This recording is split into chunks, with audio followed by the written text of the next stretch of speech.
por lo general están asociados precisamente al Estatuto de Tributario y Rentas de un municipio y donde se fijan las reglas de los impuestos, de las contribuciones y de las participaciones. Entonces, en este orden de ideas, traje también a colación esa imagen del calendario tributario del 2021. Esto fue el 30 de abril, cuando antes de hacer algunos ajustes en el mismo estatuto, en el cual el Consejo Municipal amplió unos plazos y obviamente producto de pandemia.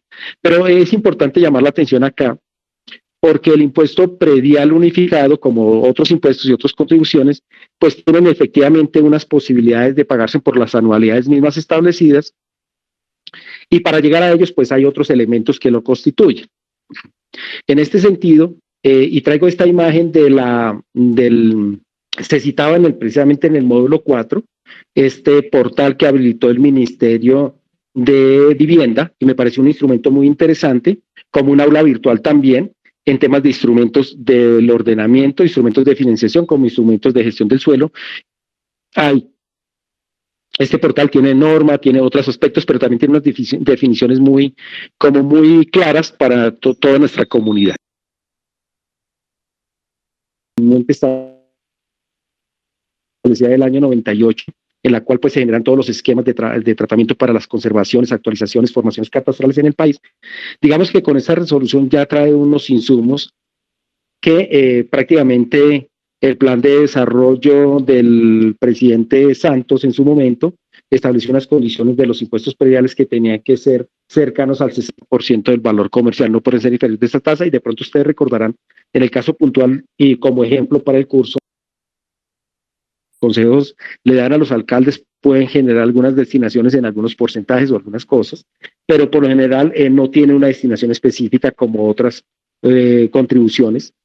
En este sentido, el recaudo se centra muchísimo en que el impuesto predial debe tener un avalúo actualizado a todas las mutaciones que se generan en el territorio del municipio, es decir, a todos esos cambios que se van generando, aquellas, el ejemplo anterior, actualizando esos predios, se deben actualizar los avalúos, y en ese sentido, digamos, es el éxito también. También otro aspecto que se centra tiene éxito los impuestos prediales es que posterior a una actualización catastral, los municipios deben mantener unos procesos que se llaman conservaciones a ese catastro y a las bases prediales. Eso que permite que anualmente los municipios puedan ir incorporando esas novedades que van generando las mutaciones de los predios. Entonces, digamos que en ese sentido, uno podría asociar que también el impuesto predial captura plusvalías del suelo, porque cuando yo los actualizo, pues seguimos generando esa dinámica del valor del catastro asociado a la realidad territorial, es decir, a esos cambios físicos que se van presentando en un territorio. En ese orden de ideas, pues digamos que es como uno de los factores de impuesto que mayor representación está enfocada en los territorios con los cuales se financian, pues digamos, todas las necesidades de un territorio a través de sus planes de desarrollo. Este era un slide que traía también consultando las bases de información del gobierno nacional, en el cual pues podemos observar, digamos que ya con la ley la 1995, el catastro en cosas normales, digamos, ya tiene un techo. Ustedes recordarán anteriormente con lo que les explicaba la actualización catastral en el caso particular de Chía en el 2014, que podían haber predios que por efectos de la sola actualización podían incrementarse en hasta un 200, un 400, hasta un 1000%. En esta ley ya le colocaron un techo, yo ya no puedo incrementar, si no ha pasado ninguna novedad adicional a lo que venía sucediendo en las actualizaciones catastrales, no puede superar más del 50% del monto liquidadamente anterior. Entonces, ese es un techo que ya colocó la norma. De igual forma, para condiciones especiales para viviendas estrato 1 y 2, que se supone que pues, son las viviendas donde posiblemente están personas de unos bajos recursos, digamos que el avalúo catastral será máximo hasta los 135 salarios mínimos legales mensuales, que será lo que están, y si se mantiene en ese estrato. ¿Esto qué va a pasar? Que si el avalúo se incrementa por encima de estos salarios, tendría que las administraciones municipales entrar a revisar si el estrato socioeconómico cambió y se incrementó o se disminuyó. Eso vale la pena también pues tocar lo que son elementos que trajo esta nueva normatividad. De igual forma, el incremento no podrá ser superior al IPC, al 100% del IPC establecido para cada vigencia. Este IPC pues lo fija el Ministerio de Hacienda y lo publica con el DANE. De igual forma, vale la pena rescatar que, digamos, dentro del gobierno nacional el estado de actualización de los catastros es muy bajo, casi el 5.68% alcanza ese estado. Tenemos un 28% de áreas en todo el territorio nacional que aún no tienen informaciones catastrales y obviamente el 66,01% está totalmente desactualizado. Entonces, esto prácticamente que llamó la atención, la desactualización de estos territorios, prácticamente el promedio de tiempo de desactualización es 16,4 años. Si en Chía tuvo un efecto tan fuerte que fue una desactualización de 10 años, podríamos pensar que hubiese incrementado esta desactualización por unos 5 o 6 años más, desactualización que generaría un impacto muchísimo más fuerte de la comunidad hacia la entidad territorial. De igual forma, es importante comentarles pues, que en este caso hay algunas normas que salen de esta ley. La ley 1995 habilita para que las entidades territoriales asuman sus obligaciones catastrales, es decir, que manejen el catastro por sí mismos. También crea el catastro como un servicio público, entonces genera también esa posibilidad de que las entidades territoriales se declaren como gestores catastrales, que es el término que trae la normatividad. ¿Qué sería el gestor catastral? Para comentarles a ustedes es que el gestor catastral es un instituto geográfico Agustín Codazzi o un seccional catastro Cundinamarca propiamente, es quien maneja las bases del catastro y establece todos los procesos tributarios, digamos, o los rangos de catastro para los procesos tributarios en los municipios, o sea, en su propia territorialidad. Y también crea el famoso operador catastral, es decir, aquella entidad que gerencia y administra la base catastral, pero también aquella entidad que opera y maneja todas las situaciones que de él conserva. Voy a colocar un ejemplo de pronto para ese tema. El gestor catastral es el gerente y el operador catastral es el obrero, para colocarlo en términos de pronto un poco más coloniales. El gerente direcciona, mantiene todo, genera la política, y el obrero, en este caso el operador catastral, va y hace el trabajo de campo, va y levanta la información y va y le entrega la información para que este gerente establezca los respectivos valores catastrales para el municipio. Esto como pues síntesis dentro del impuesto predial unificado. Digamos que el impuesto predial en este caso se calcula con base a lo que ya hemos mencionado sobre un avalúo catastral, en el cual pues es determinado por la entidad catastral respectiva. Hasta antes de la ley 1995 seguía estando en potestad del Instituto Geográfico Agustín Codazzi los catastros descentralizados y las oficinas territoriales donde se habían creado. Pues a partir de esta normatividad del año 2019, la ley 1995, con base a algunos decretos reglamentarios a partir del año 2020 se dio la posibilidad para que las entidades territoriales lograran gestionar sus catastros. Dentro de estos ya se han habilitado varias entidades territoriales como gestores catastrales. Dentro de ellos el vecino más inmediato a Chía es el municipio de Zipaquirá, quien se constituyó como gestor catastral. Desafortunadamente, al asumir la responsabilidad de todo lo que traía el Instituto Geográfico Agustín Codazzi, no tenía un operador para asumirlo y le ha tocado irlo implementando de manera paulatina con unos, pues obviamente, dificultades bien importantes a tener en cuenta, como obviamente la transferencia de toda la sistematización que traía el archivo físico, la problemática, las mutaciones que venían, las reclamaciones que venían sobre el catastro, y eso le tocó asumirlo al municipio. De igual forma, se estiman los valores unitarios del suelo y la construcción.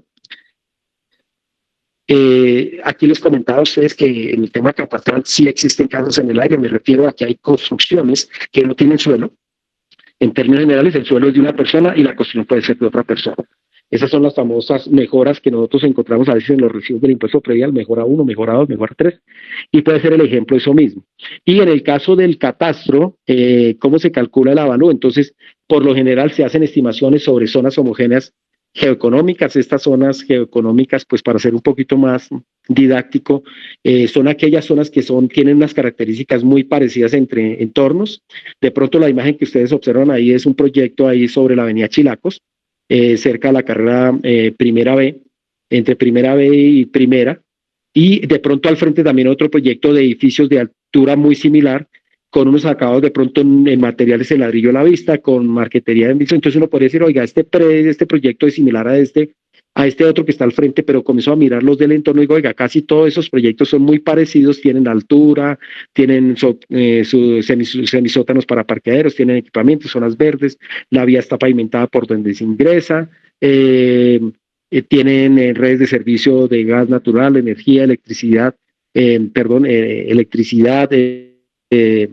tienen servicio satelital de televisión, internet satelital también, pero elementos que uno dice, oiga, son muy parecidos por todo el motivo, yo podría caracterizar eso como una homogeneidad en el entorno.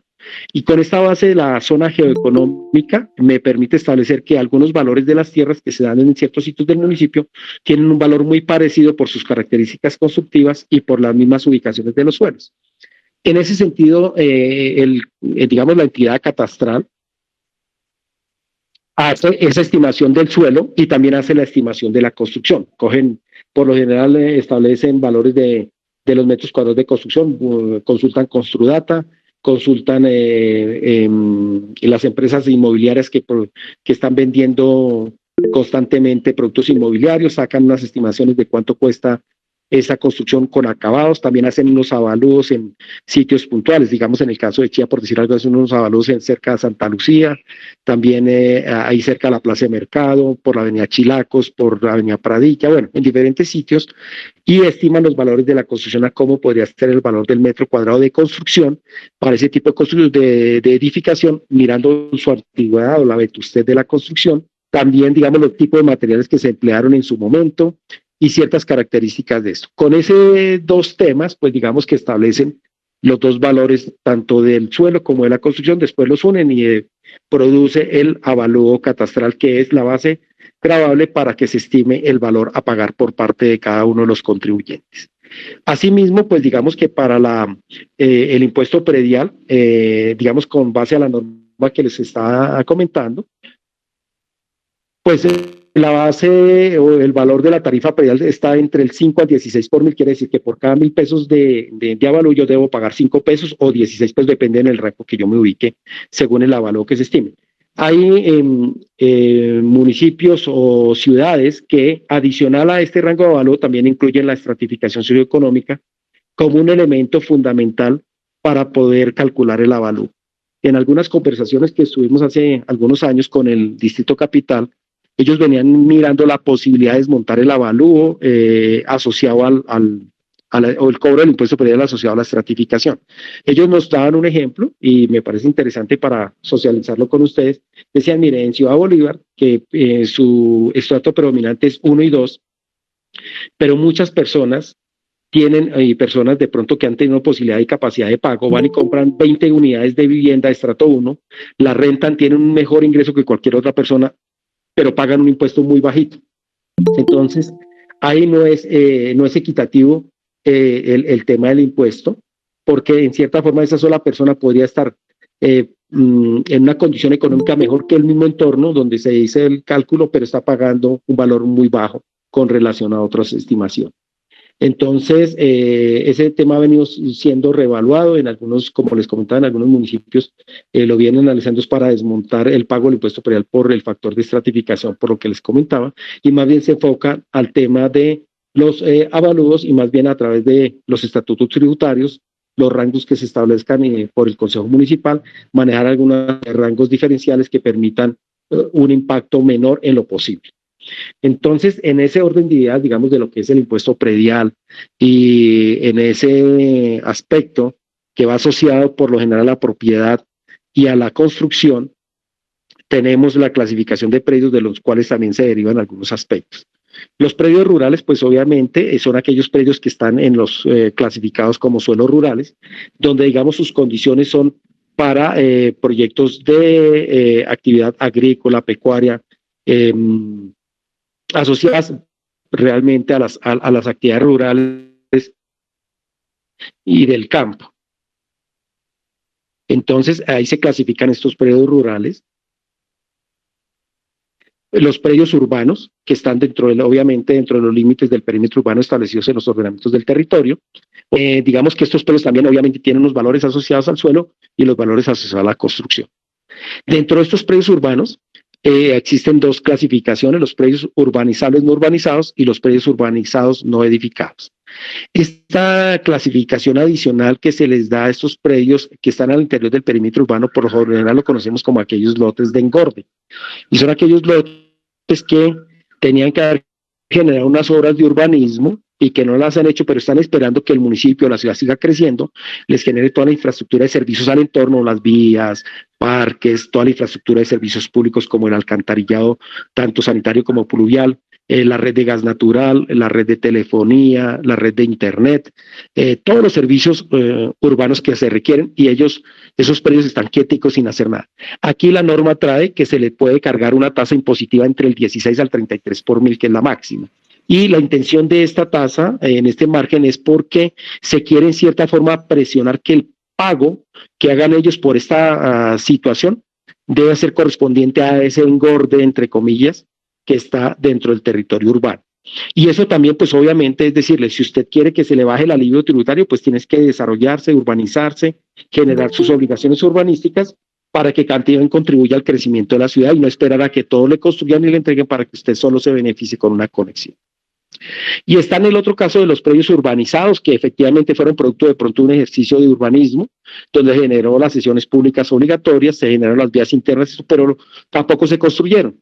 Tenemos algunos casos puntuales dentro del municipio de Chía, como para poner referencias, algunos predios que estaban al interior de pronto de la urbanización La Virginia, aún sin desarrollarse, otros predios a la urbanización Alcaparras, allá por la Chilacos, con carrera 13 y 14, algo otros predios como Villa Ligia, que también estaban dentro de la cercano a la avenida Chilacos, en la carrera 9, y así sucesivamente. Hay varios predios en el municipio que sí hicieron su obligación, de pronto quien urbanizó generó un loteo y lo entregó, pero los propietarios de cada uno de los lotes se quedaron con el lote allá a expectativas de que siguiera generando una mayor valorización. Eso digamos que son los ejemplos, y ese tiene pues obviamente un rango de igual forma del 16 al 33 por lo menos los estatutos a estos predios que fueron urbanizados no edificados los establecen más o menos entre el 16 al 26 por mil, como un ejercicio de que de pronto no castigarlo con el máximo, pero seguirles teniendo una tasa alta para que precisamente cumplan con la función social de la propiedad, que es pues en este caso desarrollarse para que contribuyan al desarrollo urbano y a la provisión de vivienda o de equipamientos complementarios a los urbanos. Eso en términos generales estaría el tema predial. Digamos que en el caso del municipio de Chía, el estatuto vigente a la fecha, con algunas modificaciones hecho, es el acuerdo 107 del año 2016. Allí se manejan rangos de avalúos y con tablas diferenciales. Digamos, un rango de avalúo que la propiedad esté de 0 pesos a, por decir algo, a 50 millones de pesos, entonces está en un rango de avalúo X y ahí se cobrará el 5 por mil. El siguiente rango podría estar entre 50 millones y 70 millones, se cobraría el 5.1, y así gradualmente se va subiendo, dependiendo de los rangos como están constituidos. Digamos que esta tabla contempla los rangos para las zonas tanto urbanas como rurales, también la base gravable para, o más bien el pago por los predios urbanizables y no urbanizables, no urbanizados y urbanizados no edificados, pero también tiene algunos beneficios para aquellos predios que están en la zona rural y que se dedican a cultivar, a producir alimento, a la conservación de protección del sistema hídrico. Tiene unas tasas de descuento sobre ellas mismas para poder digamos, mitigar un poco y también estimular para que mantengan estos predios en esas actividades principales. Sé que de pronto en las preguntas, bueno, ¿y las parcelaciones cómo pagan? Efectivamente, la parcelación por estar en el suelo rural, pues efectivamente tiene una valoración, pero digamos que aquí las construcciones tienen una valoración muy alta, prácticamente que dentro de unas tablas que manejaba el instituto, hoy no les podría decir si se sigue manejando los mismos criterios, pero el instituto maneja unas tablas de 0 a 100 puntos, siendo 0 el menor puntaje y 100 el mayor puntaje, en el cual con base a esas tablas califica la propiedad y, digamos, genera una condición de propiedad muy alta. Por eso de pronto hay algunas situaciones que personas pueden decir, oiga, sin damanódigos, en cenillos, estando en un suelo de protección con una pendiente fuerte, pero digamos que si yo quitara la construcción, el impuesto que paga ese señor en una parcela tan importantes a un predio abajo en la parte plana de la vereda Fagua, por decir algo, paga más el señor de Fagua que el de arriba de la parcelación. Desafortunadamente son las inconsistencias en catastro. Digamos que ahorita con todo el tema de catastro multipropósito se tiende a buscar corregir esa parte, a crear subzonas mucho más pequeñas o zonas y subzonas al interior de estas zonas que permitan identificar más puntualmente estos valores y asociarlos a un valor más coherente a la realidad territorial. Entonces, digamos, hasta aquí quisiera dejar el espacio a lo que es el impuesto de alineación urbana. Sé que tenía contabilizado 30 minutos para el ejercicio. Quisiera que me regalaran de pronto unos 40 minutos en total para poder avanzar al siguiente proceso, a ver si alcanzamos a abordar los tres temas puntualmente hoy. Entonces, ahora sentémonos un poquito en el impuesto de alineación. Y si les parece, al final de mi intervención, pues dialogamos y analizamos algunas dificultades que tengan, y en el alcance que conozca, con gusto la desarrollaremos para profundizar en cada uno. Y entonces me centraría en el impuesto de alineación urbana en este momento, que el impuesto de alineación urbana, pues en cierta forma, como bien se indica, pues está asociado a la obra de la construcción, o a la construcción misma de una edificación, independientemente a sus usos a los cuales se hayan establecido. También en algunos casos se incluye aquellas refacciones de las construcciones existentes. En algunos municipios se cobra hasta la demolición, si es el caso, los permisos de demolición y la disposición de los residuos de construcción o aquellas eh, desechos de construcción, como en algunos casos se ha mencionado, o algunos términos que se utilizan. Realmente son residuos de construcción, y en este sentido también en algunos territorios del país cobran esa parte dentro de los impuestos según lo que esté autorizado por el Consejo a través de los estatutos tributarios. Aquí un ejemplo para comentarles, pues ahí está en imágenes cuando estaba el proceso de construcción del centro comercial Fontanar. ¿Y por qué traigo a colación también este ejercicio muy particular? Porque comentarles pues que una vez se aprobó el proyecto Fontanar, se construyó el mismo proyecto que obviamente aportó unos importantes recursos del impuesto de alineación.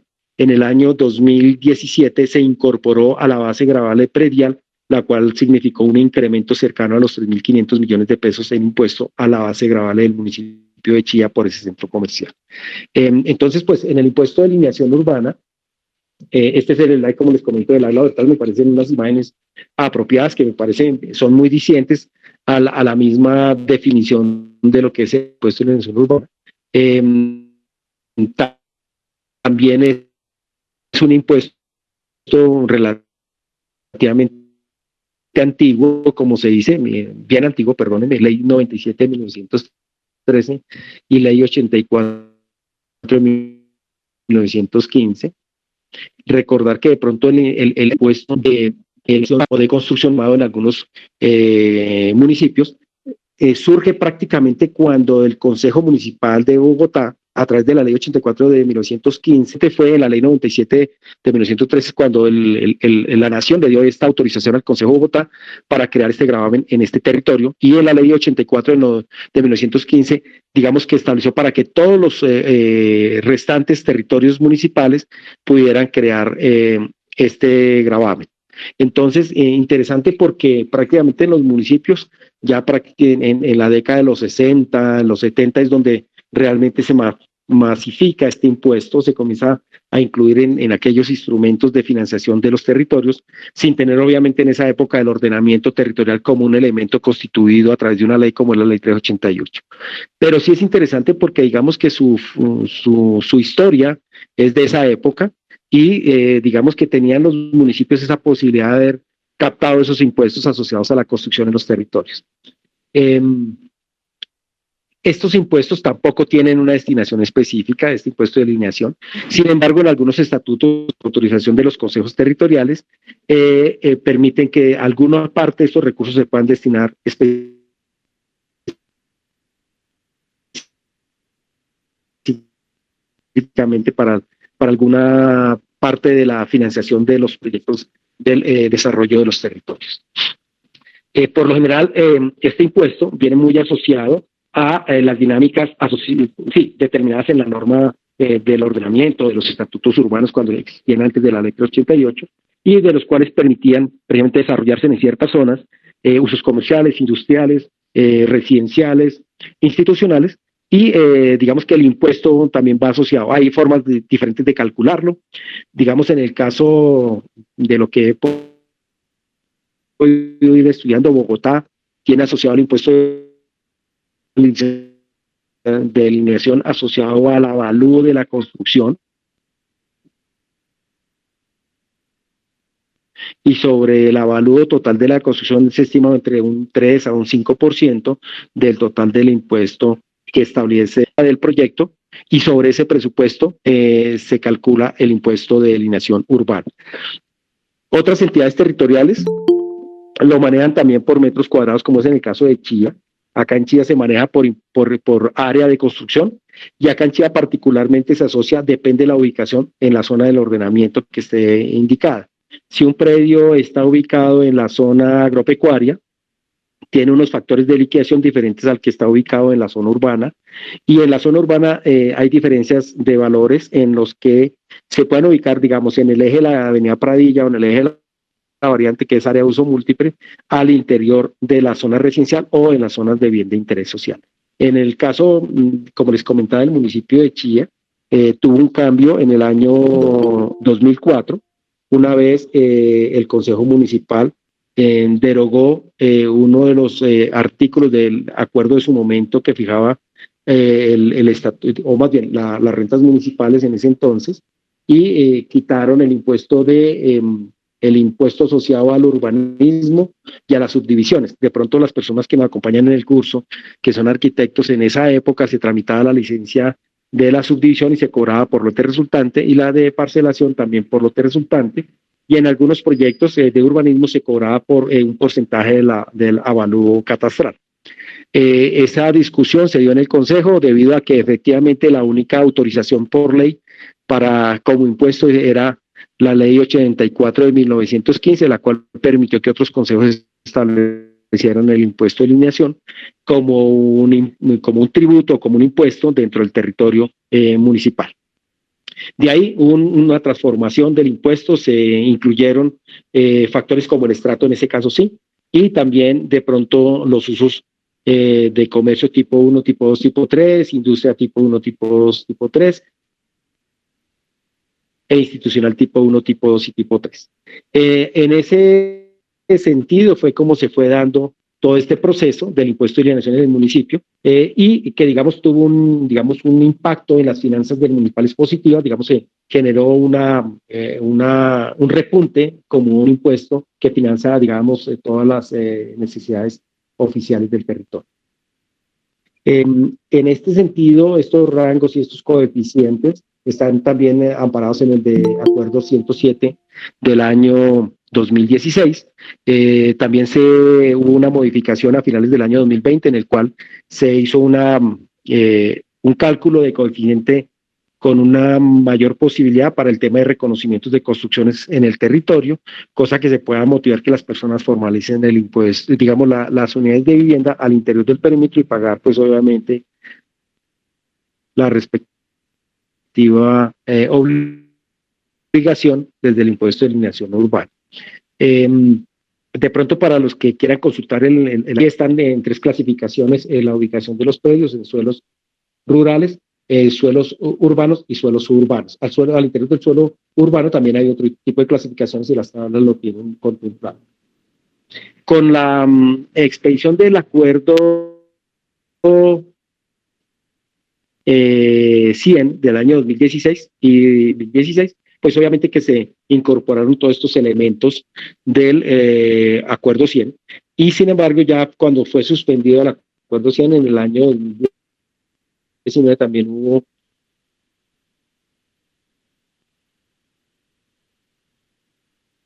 un ajuste al estatuto tributario en el cual se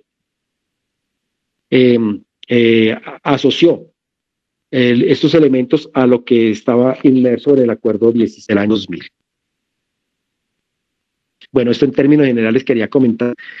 También como datos, como la imagen, más o menos el 95% de las entidades del país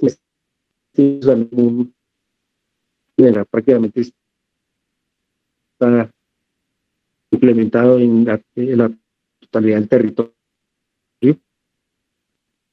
Que la tecnología de construcción de organismos ya fue totalmente visada, y, digamos, se va a generar su respectiva licencia. Entonces, también tener en cuenta que por lo general este tipo de impuestos se pueden, depende de los estatutos, pueden llegar en algunos casos inclusive a tener financiación dentro de los mismos. Aquí hay un tema de discusiones Entonces, ¿cuándo yo voy a entregar la licencia? Cuando me demuestre la totalidad del pago o cuando me demuestre el primer cuota de aporte a la licencia.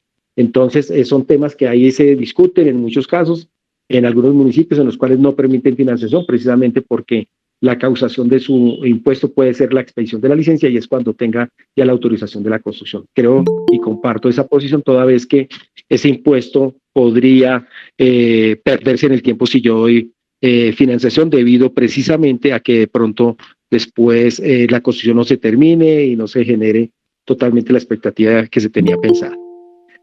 Aquí un ejemplo para comentarle las tasas, discúlpeme, como les decía, como no me permite hacer la transición de diapositivas, en el fondo había una imagen, es esta, permítame, yo la traigo aquí al frente un momentico, y es la zonificación del acuerdo 17 en suelos rurales, suelos urbanos y zonas urbanas, y esta tabla que está acá es parte de una extracción del acuerdo 107, donde están las tablas y coeficientes.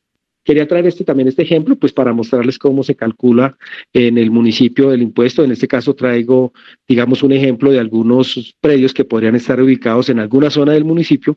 Para el ejemplo, lo traje como si estuviera ubicado en la zona rural suburbana y, digamos, en un suelo cualquiera que tenga una licencia de construcción que se piensa hacer, digamos, en un rango de 150 metros a 200 metros. Aquí para el ejemplo lo traigo de 151 metros cuadrados, que lo pueden observar acá, a 200 metros cuadrados, y el caso del ejemplo es de 155 metros. Entonces, ¿cómo se está calculando actualmente? Digamos, dependiendo del área donde que yo pienso construir o desarrollar un inmueble, dependiendo de la zonificación donde yo me encuentre, ubico acá el coeficiente para liquidar. Y la liquidación se hace con relaciones a unidades de valor tributario, VTs, las cuales, digamos, anualmente también se actualiza por parte de la DIAN y establecen este valor para diferentes ejercicios tributarios en el país. Entonces, en este orden de ideas, con base a que el acuerdo 164, que es la modificación que les comentaba a ustedes sobre el acuerdo 107 del 2016, artículo segundo, entonces establece la fórmula que es para uso de vivienda, el impuesto de alineación para vivienda será establecido por los metros cuadrados a lo que yo quiero construir, el factor de VT o el valor de la VT establecida en la vigencia, el coeficiente K, que sería el coeficiente del rango que ustedes observan, no es el coeficiente de liquidación VT, y la estratificación socioeconómica del proyecto que pienso desarrollar.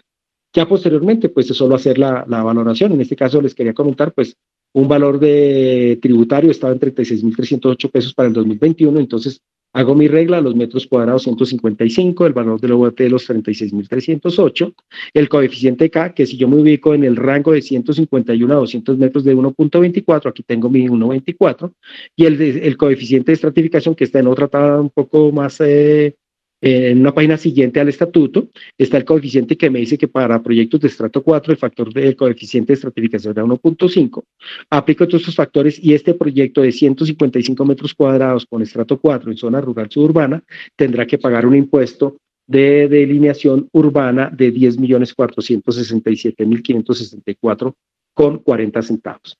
Ese es como el ejemplo para poder, ojalá pues les haya podido dar un poquito de ilustración de cómo se calcula este impuesto. Por ejemplo, se determina cuando se está ya cumpliendo el acta de observaciones de la licencia y la licencia prácticamente está en borrador para ser prácticamente que viabilizada, se genera el recibo por parte de o más bien se genera la liquidación por parte de la Dirección de Urbanismo, la Secretaría de Hacienda genera el respectiva factura, el contribuyente o el interesado paga el impuesto de alineación y para ya la entrega de la licencia deberá demostrar su pago respectivo. Entonces, digamos que aquí tenemos el impuesto de alineación, como les mencionaba. Sé que ya me estoy pasando un poco más del tiempo y me quería centrar en participación en plusvalía, que digamos es un poco más extenso. Quisiera ser un poco más ejecutivo en el tema y es lo mismo, pues el tema de participación de plusvalía pues se habilitó desde la Constitución del año 91, en el cual pues se establece que los municipios podrán participar de las plusvalías que se generen en el producto de las actuaciones urbanísticas que se deriven en el territorio. Pero quería traer esta definición que lo trae de la metodología que hizo Bogotá a través del decreto 564 del 2014 y me pueda permitir leerla. Si la participación en plusvalía y incremento de los precios de la tierra que se por decisiones o actuaciones de ordenamiento territorial. Y quiero resaltar acá, como es la intención del SDAI, que no se derivan del esfuerzo, trabajo o del propietario, sino de acciones externas de inversiones públicas del interés general. Y pronto resalté ese texto, la metodología del cálculo de capital. En términos generales, cuando una persona hace una casa, habilita un local comercial, pues tiene que, con un amigo, bueno, en fin, tiene que buscar, hacer un esfuerzo económico para buscar los recursos y hacer esa inversión para que la casa quede mucho más bonita, mucho más rentable, y efectivamente después la vende y digamos, va a tener una posibilidad de utilidad sobre el predio porque le invirtió ciertos recursos, la mejoró, la puso mucho más bonita, mucho más atractiva, de pronto mucho más rentable en el mercado porque el local comercial da una renta adicional a la vivienda y digamos cosas así, pero que realmente hubo un esfuerzo del bolsillo del titular de la vivienda. En el tema de la filosofía de la plusvalía es que cuando un municipio en una decisión colectiva, como lo veíamos en la jueves de poda anterior, cuando decide, por decir algo, incorporar un suelo que era rural, que lo tenían para cultivo, y dice, aquí va a crecer la ciudad, el pasar de este predio rural que era para tener de pronto cultivos y vacas,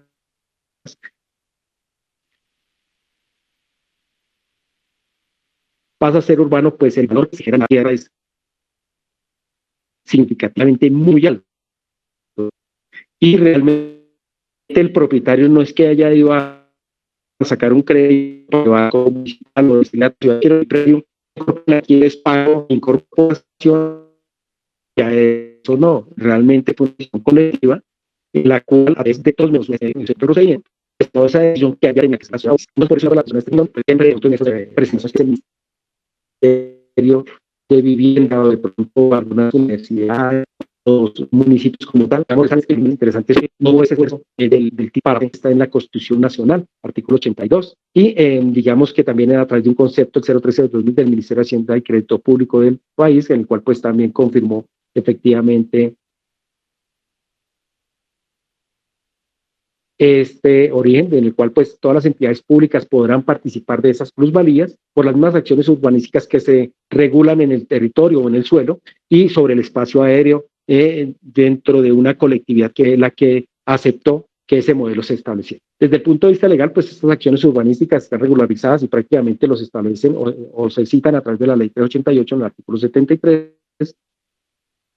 y son aquellas que por mayor utilización del espacio aéreo, es decir, edificabilidad en altura, una mayor reutilización o utilización más intensa del suelo, o también por unos incrementos, aprovechamientos del mismo suelo, y también por aquellas incorporaciones de suelos a los perímetros urbanos. Entonces, en estas acciones está contemplada la plusvalía, y de ella se derivan, la misma ley 388 derivan unos hechos generables. Los hechos generadores para ser objeto del cobro de plusvalía o de participación de las plusvalías que tendría el derecho del Estado sobre las ganancias que se generan en el particular, pues digamos están. Uno de los primeros hechos, la incorporación del suelo rural a suelo de expansión urbana, es decir, aquel suelo que era rural que, como les comentaba, se pasa a que en un proceso de expansión urbana se conviertan en las nuevas zonas de crecimiento urbano de un territorio. O también aquella consideración de un suelo rural, también hagamos el ejemplo, de pronto lo voy a llevar un poco más ejemplarizante. De pronto recordarán ustedes cuando Centro Chía, antes de estar el centro comercial Centro Chía, estaba la finca Santa Ana, que tenían unos hatos de ganado muy, muy bonitos, y que cuando se creó el centro comercial Santa Ana, Centro Chía, al interior del centro comercial pasaban las vacas, que eran donde están las zonas de comida actualmente, donde las personas entraban, miraban ahí por un vidrio cómo se ordeñaba estos actos de ganado. Zona del centro comercial pasó a ser suburbano, estaba en un suelo rural, y esa franjita donde quedó el suelo donde se construyó el centro comercial para los suelos urbanos. Es el primer indicador, que es también la que parte del suelo rural como suelo suburbano. Segundo hecho de nuestra normatividad, es el establecimiento de modificación al régimen o a la zonificación de usos del suelo. En este caso puede ser que yo tenga un sector totalmente residencial y que por algunas situaciones de crecimiento de los municipios o dinámicas se van transformando y se constituyó ahora como una gran zona comercial. Entonces, un ejemplo, pasó la variante, allá nos concentramos al lado netamente residencial, pero se transformó como comercial. Esa es una modificación del régimen de zonificación del suelo para buscar ese proceso. La autorización de un mayor aprovechamiento del suelo en edificación por mayores índices de ocupación, de construcción o ambos a la vez.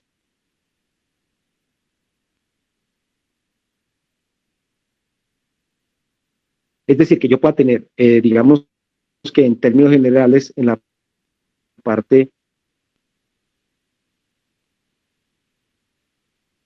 urbana o de expansión, una ocupación, digamos, del 40% del suelo, es decir, un lote de 100 metros y podía ocupar 40 metros cuadrados, pero por ejemplo, vamos a permitir que la persona que tiene 100 metros haga ocupación en altura hasta de 2 pisos, pero ahora le va a permitir que haga 3 pisos. Y si a ellos yo quisiera decirle que tenía una vivienda unifamiliar, ahora puede ser multifamiliares, entonces se combinan ahí prácticamente dos hechos generales, uno que es el de mayor ocupación y edificación y el otro que es un cambio del régimen. Entonces, en términos generales, ese es el tercer hecho generador como tal. Y el cuarto hecho generador en públicas, asociadas a la infraestructura, que es el impacto, un ejemplo, pasa la autopista, pero al entorno se comienzan a tener valores incrementales de la tierra, de la zona, entonces generó una mayor valor. El motivo es el cuarto hecho generador de la contribución. Y en este cuarto hecho generador es la contribución en valorización. Como les comentaba al inicio, la intención es poderlo hablar, desarrollarlo en la siguiente sesión, si nos lo permiten el próximo lunes. Entonces, estos son los hechos generadores. El procedimiento, pues para esto, aquí traigo como una pequeña síntesis de lo que tenemos. La configuración del hecho generador, que el plan de ordenamiento, todos los instrumentos que se desarrollen especificarán de la zona rural, que era uno expandido, y ahora digo que es en torno a las 5 fincas, son objeto de expansión urbana. Ahí ya las estoy delimitando y estoy indicando cuáles son para poder configurar el hecho. Segundo, tengo que tener adoptada la plusvalía y es definir la tasa de participación. Recordarán ustedes que en el desarrollo de las sesiones anteriores se mencionaba que pues la plusvalía como un instrumento de financiación tiene un rango establecido en la ley 88 que pueden ir en la participación entre el 30 al 50% de la estimación establecida. ¿Eso qué quiere decir? Que no puede ser inferior al 30% ni superior al 50% de esa participación. Es decir, que si una persona o en un territorio yo quiero imputarle una participación de plusvalía del 29,99%, pues digamos que voy en contradicción a la norma. Pero si le coloco una plusvalía del 50,05% de esa participación, también estoy en contrario a la norma. Eso quiere decir que me toca irme al rango del 30, puede ser el 30,0001, hasta llegar al 49,999999%, máximo el 50%, podría yo estar en esa participación. Ese es el rango que me da. En el caso particular de Chía, el acuerdo 08 del 2008 fijó la tasa en el territorio del 40%.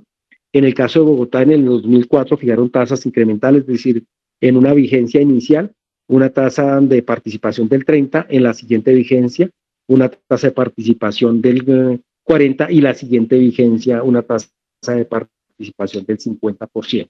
Diferente que, como les comentaba, cada municipio a través de sus consejos municipales deberá establecer la tasa de participación. Con este proceso adoptado, después viene la estimación del efecto. Entonces, el señor alcalde deberá solicitar la elaboración de avalúos que por lo general una vez expedidos los actos administrativos, en este caso el plan de ordenamiento. El señor alcalde contará con 10 días para solicitar los avalúos. Se ordena que las autoridades no, las competentes, puede ser el Instituto de oficinas de planeación, el proceso de para hacer el procedimiento y la estimación de los valores. Y posteriormente se tendrá que elaborar la liquidación del efecto plusvalía, es decir, establecer los valores aquellos que dan para saber cuál es el valor 1 del valor 2, que ahorita de pronto lo vamos a ver con algunos ejemplos, y se generará esta liquidación, la cual, como les comentaba, por lo general se asocian a zonas o subzonas beneficiarias, y también se establecen a través de las acciones urbanísticas, planes parciales, unidades de actuación urbanística, planes rectores y aquellos instrumentos que hayan quedado adoptados y establecidos en el ordenamiento territorial. Asimismo, aquí traigo el ejemplo de la publicación y notificación. Este extracto lo traigo de la ley 88 como estaba, y con el ejemplo de Chía, que es divulgar en un decreto en 13 ediciones dominicales consecutivas aquella que tengan amplia circulación en el territorio o que sea presente en el territorio aquella inscripción del efecto plusvalía que se dio lugar. Con la sentencia de control constitucional a 035 del 2014, en ese sentido, la notificación ya no fue a través de solo los 3 periódicos dominicales consecutivas de su publicación, sino que antes de esa publicación se tenía que agotar el proceso de notificación personal. Entonces, el decreto 59, que fue el que fijó el municipio en el año 2010, fue emitido antes de esta promulgación de la sentencia.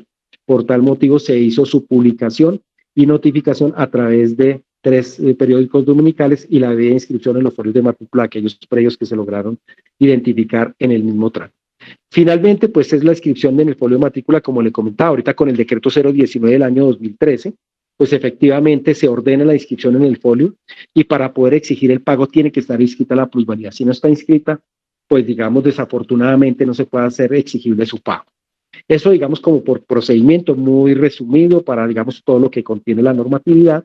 Aquí en donde se hace la exigibilidad del pago, o sea, ¿cuándo tengo que yo pagar la plusvalía? Recordemos que esto es una participación, realmente no fue configurado como un impuesto que tiene una gradualidad, que tiene una temporalidad.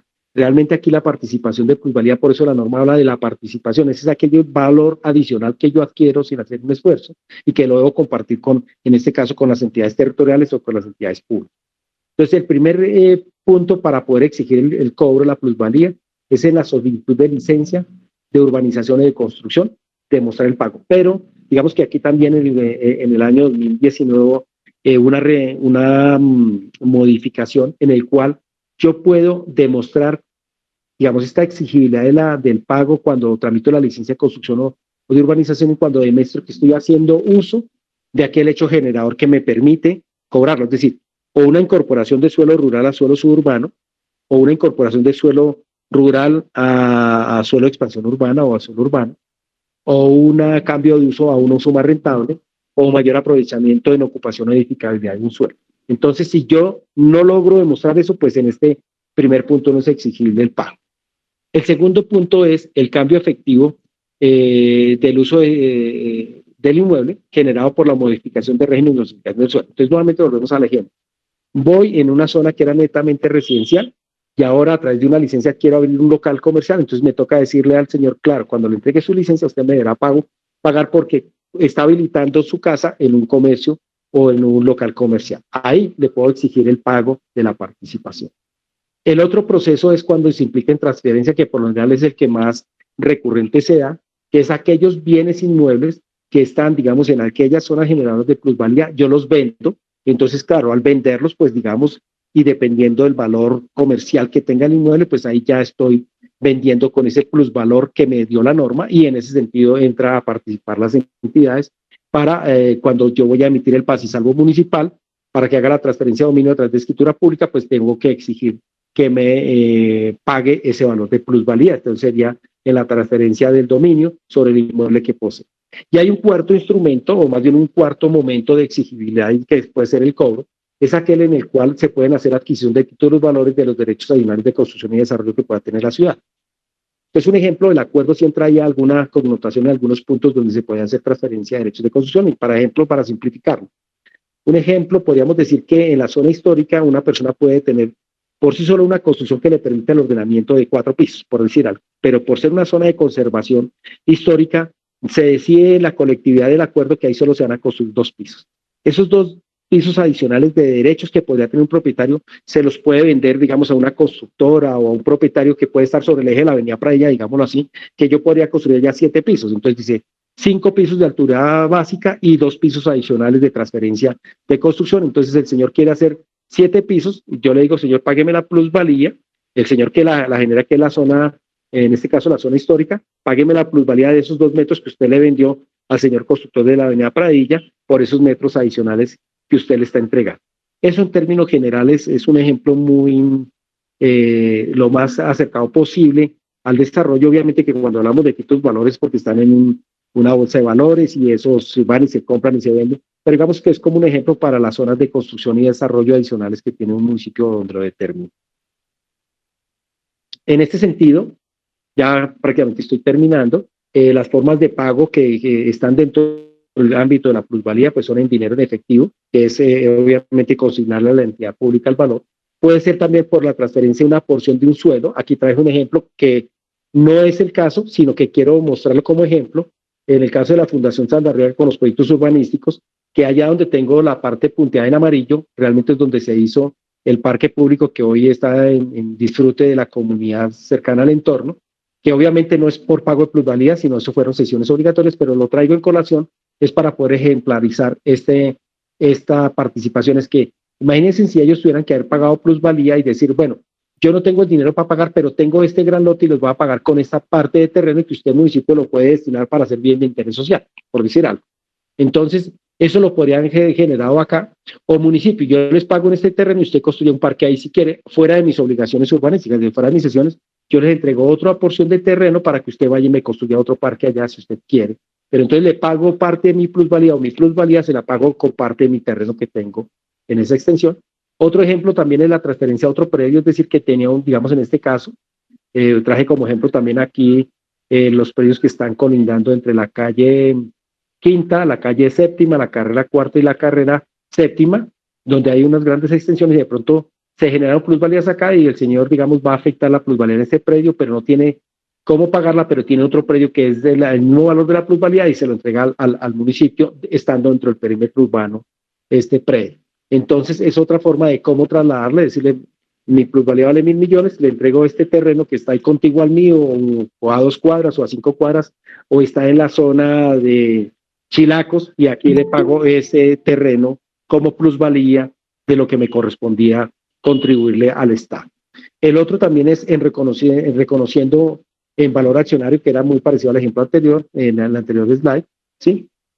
Para que la entidad territorial pueda participar en proyectos inmobiliarios, es decir, le compro acciones al Estado y se las dispongo a su título para que él las disponga en cualquier momento de las construcciones y yo como titular mi obligación la pago en esta, digamos, en este valor accionario que puede estar dentro de las bolsas de valores de los países, y eso se podrían adquirir para que sean constituidos como valor. Es un instrumento que aún no ha sido desarrollado en el país. Bogotá ha venido avanzando en el proceso actualmente, pero ellos, digamos, tienen una fiducia donde recogen todos los valores de plusvalía del Plan Zonal Norte, y allí es donde las personas adquieren o pagan el valor de plusvalía y lo consignan en esta fiduciaria, pero realmente no han sido valores accionarios que estén disponibles en este momento. Y el otro tema es construcción de obras de infraestructura en asentamientos urbanos de desarrollo incompleto e inadecuado. Traigo un ejemplo cercano de la ciudad de Pereira, donde hay algunas zonas donde están totalmente deterioradas y las personas que participan de esas plusvalías podrían ir a ayudar a construir alcantarillados, vías, parques a estas zonas que tienen deterioro o que no tienen obras de urbanismo adecuadas. Eso sería como la forma de pago que están establecidas en la ley. Aquí traía solo unos ejemplos, estos son solo ejemplos, cómo de pronto calcular algunas estimaciones de plusvalía. Lo traté de hacer lo más simple posible, porque pues obviamente aquí hay una técnica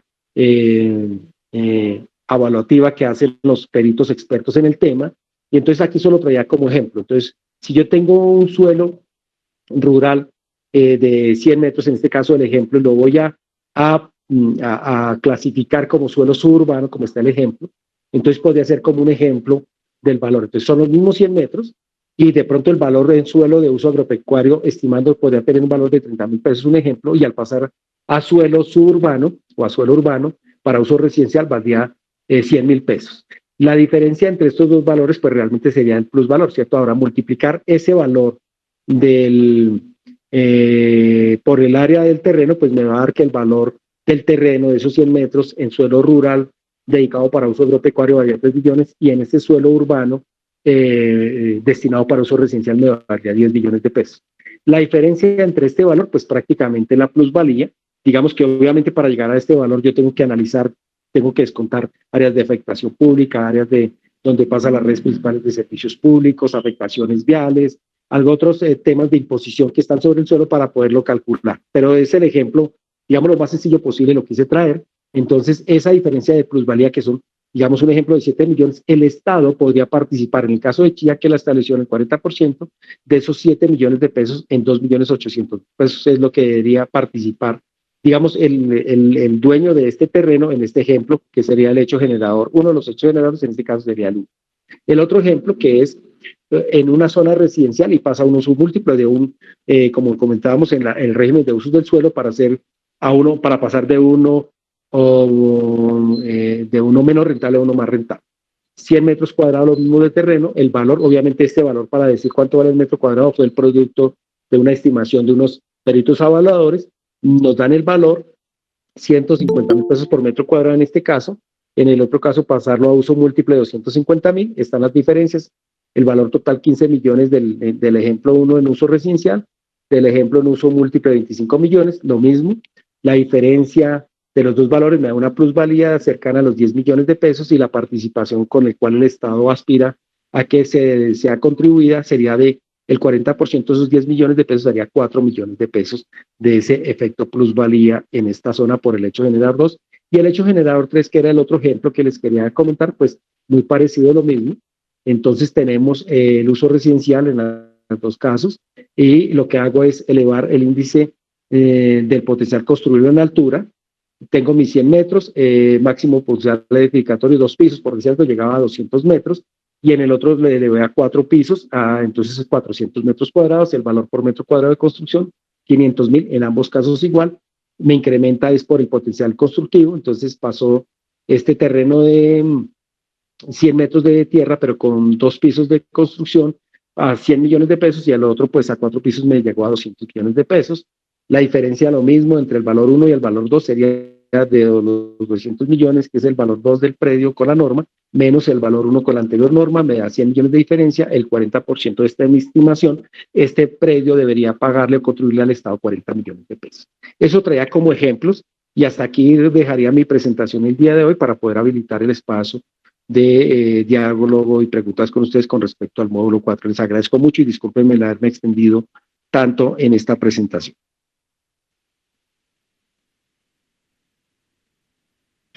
Ingeniero, sin duda, un tema bastante importante, muy completo su presentación.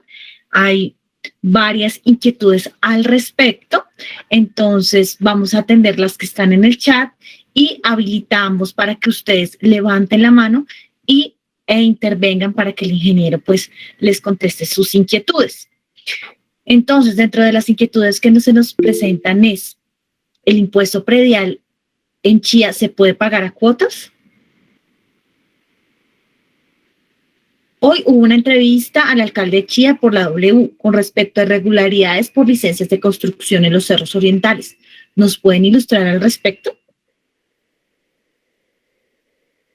Quisiera entender por qué se desactualizan los datos catastrales si el municipio tiene conocimiento de las obras en los predios a través de las licencias de construcción. Nos pregunta Edwin Darío. ¿Ya se está aplicando esta tasa en Chía? Nos aclaras, Miriam, la tasa a la que haces referencia, por favor. ¿A partir de qué momento se considera un lote de engorde? Nos pregunta Vicente. María Cristina ahí dice, cuando se construyen viviendas y no se venden, anualmente se les cobra el impuesto predial.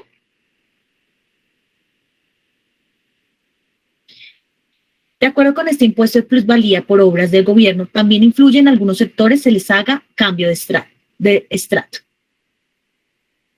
La tasa sobre los predios de engorde nos aclara Miriam.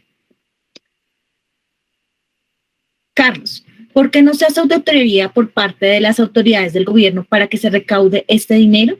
Si algunas obras se realizan sin licencias.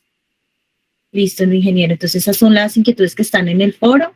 Abrimos entonces a los participantes, como es la metodología. La metodología aquí es que ustedes realizan sus preguntas, inquietudes y cuestionamientos, y al final el ingeniero Orlando le pasamos la palabra a él y él nos da un informe sobre esos inquietudes que ustedes presentaron. Entonces, compañeros, quienes van a participar planteando su pregunta, duda e inquietud, no tienen más sino 3 minutos, máximo 3 minutos. Entonces, sinteticemos, por favor, porque le tenemos que dar la palabra a los demás y para que las inquietudes se resuelvan y seamos eficientes con el tiempo. Entonces, Lucio Eduardo, tienes el uso de la palabra. Sí, hay muchas inquietudes acerca de esas cosas. Por ejemplo, en el caso de Yerbabuena, comparándolo con Sindamanoy, ahorita se pueden, después de la reunión, asomar a esos cerros orientales que eran reserva forestal. Y ahora, según el doctor Uribe, que vino con helicóptero, hay casas con caballerizas, con baños turcos, que a esas casas deberían pagar y por eso no nos hacían la vida a nosotros, sino que había que cobrarles a esa gente de Yerbabuena que vive tan sabroso. Yo no sé qué tan real sea eso, porque yo no he utilizado esa vía sino una sola vez. Pero bueno, así como hay plusvalía, también hay minusvalía. Y la plusvalía debería cobrarse siempre y cuando un lote que tiene una casa de 1 piso y compran 3 y construyen un piso, 10 pisos, la infraestructura de servicios públicos que tiene Chía es muy reducida. No tenemos cobertura en alcantarillado, por ejemplo. Estamos ampliando el acueducto por la avenida Pradilla, rompiendo por 5ª vez en menos de 3 años. Eso no es justo. No hay planeación, no hay planificación, no hay programación de obra.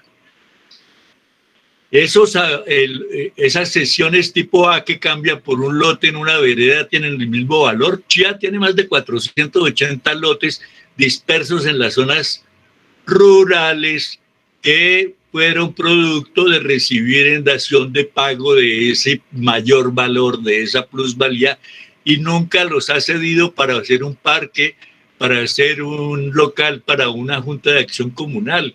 Esos lotes se los puede vender a la gente, a la comunidad. ¿Por qué no se hace? Ahora, los avalúos de las compras de los lotes que hace el ente municipal debe hacerlos el Instituto Geográfico Agustín Codazzi.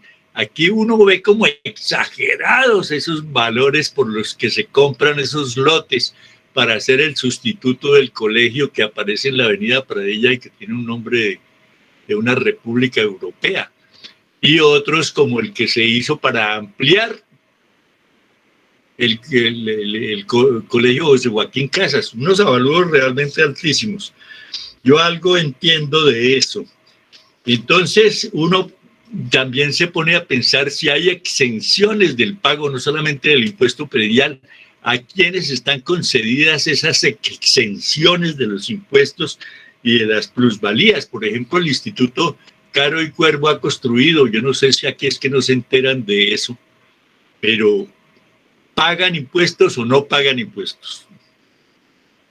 Y asimismo, las obras por impuestos deberían tener algo de ejecución aquí, pero aquí no veo uno obras. Y vaya a ver, yo recomendaría a quienes vayan a comprar una casa y me pidan consejo, yo les voy a decir, pregunten si tiene agua.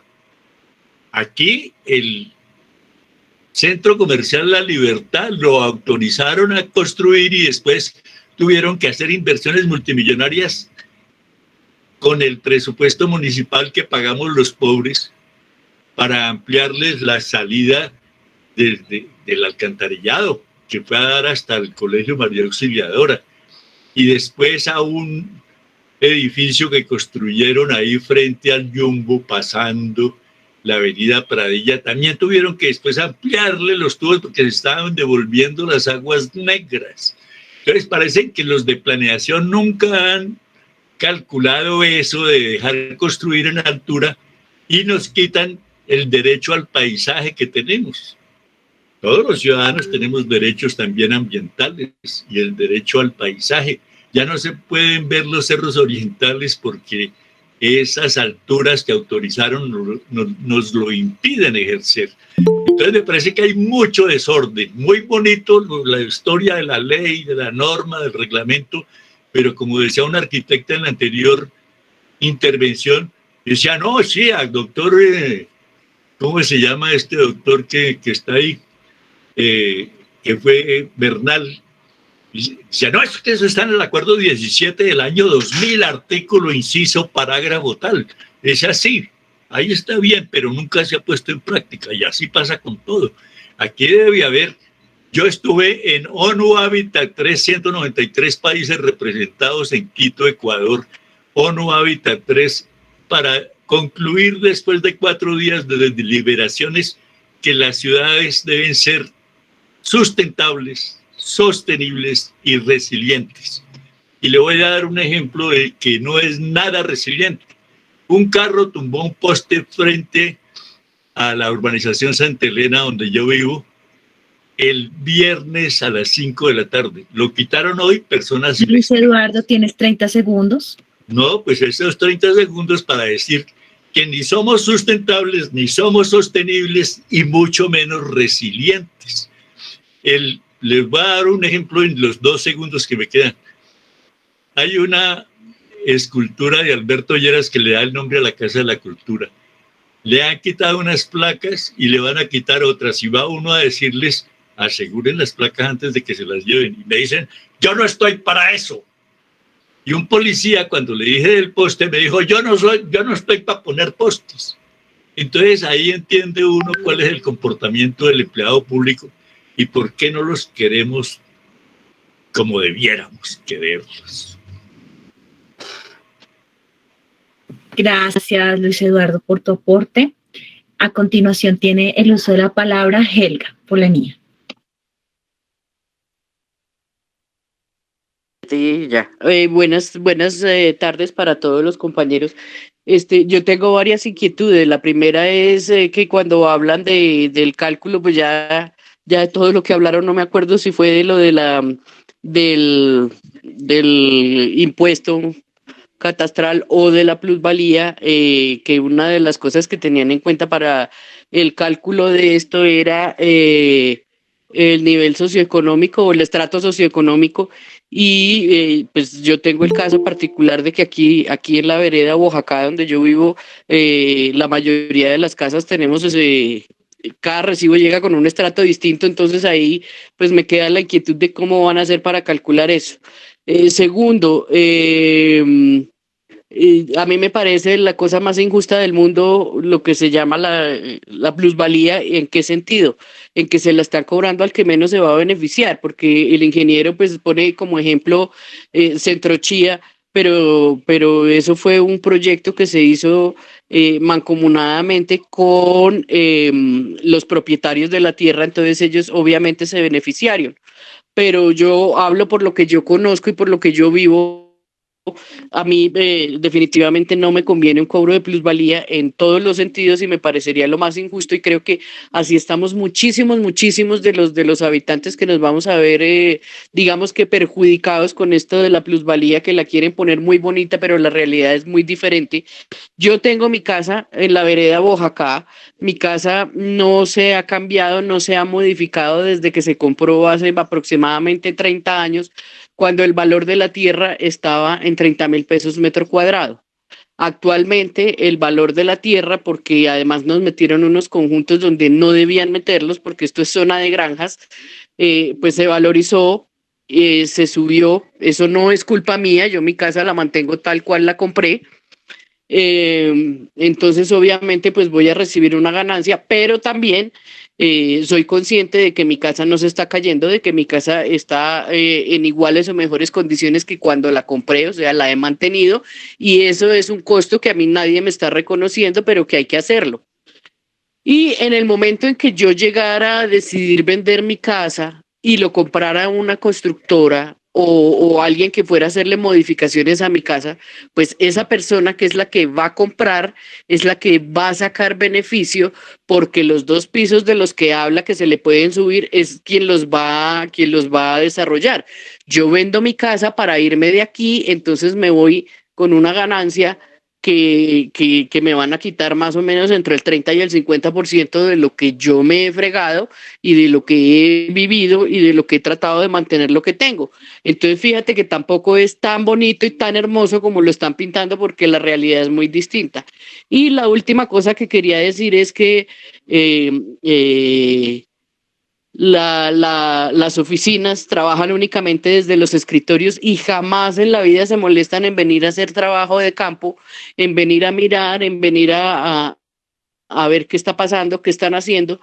Y yo te lo digo, o sea, no quiero echar al agua a nadie ni nada, pero si vinieran y miraran predio a predio, se darían cuenta de la cantidad de irregularidades que hay, porque la gente construye sin licencia, lo que decía el señor anterior a mí, la gente construye sin licencia y hace locuras sin licencia, y como nadie viene a mirar qué está pasando, ni qué están haciendo los propietarios, pues obviamente hace la gente lo que se le da la gana, y entonces el día de mañana, cuando se va a vender ese predio, pues obviamente no aparece en catastro, no pasa absolutamente nada, es un predio de todas maneras al que el propietario le invirtió una cantidad de plata bastante grande para edificar o para ampliar, y va a perder todo porque la plusvalía se lo termina quitando. ¿Por qué? Porque además es una decisión que no es ni siquiera tomada de común acuerdo con el propietario, sino es una decisión por decir algo: aquí estamos en zona de granjas y mañana pasamos a zona urbana, y entonces pues por ende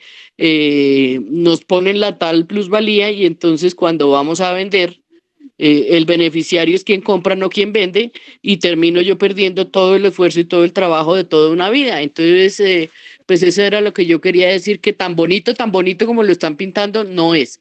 Y por el otro lado, pues lo que decía el ingeniero es que esas platas se recaudan, pero no se ven.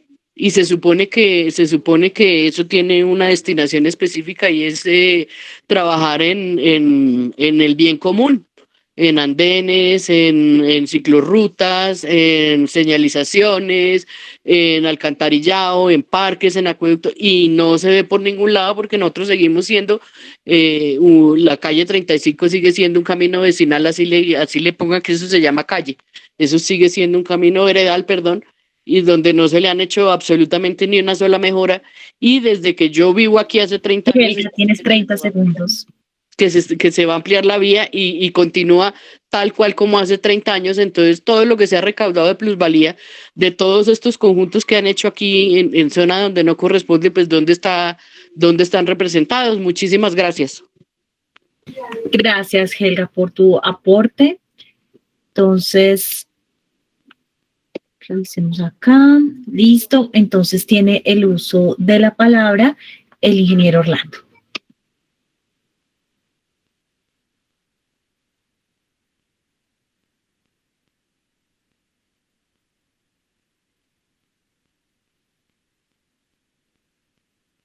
Ingeniero Orlando.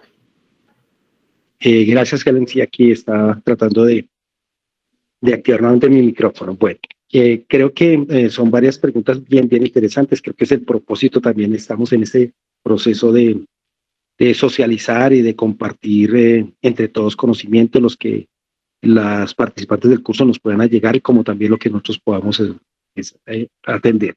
Creo que el orden sería como iniciar por las preguntas del chat, ¿cierto? Permítame, yo trato de explicar acá todas las preguntas, no sé si en ese sentido se me escapa alguna, ¿sí? Entonces, una de las primeras preguntas era que si el impuesto predial se puede pagar por cuotas. Digamos que depende cómo esté cada estatuto tributario. En el caso del municipio de Chía, permitía los acuerdos de pago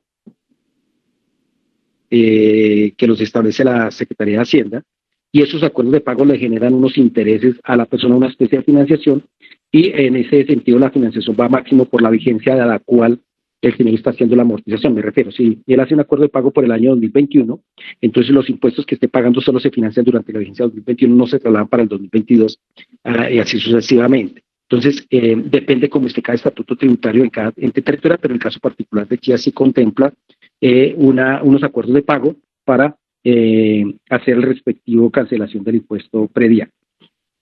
Sobre las irregularidades de las construcciones ubicadas. Discúlpeme que le interrumpa, yo fui quien hizo la pregunta, pero no me refería a los acuerdos de pago. Es que hay municipios donde el impuesto predial del año 2021 lo dejan pagar en cuotas. Es a eso a lo que me refiero, el impuesto que está vigente en el año que uno va a pagar.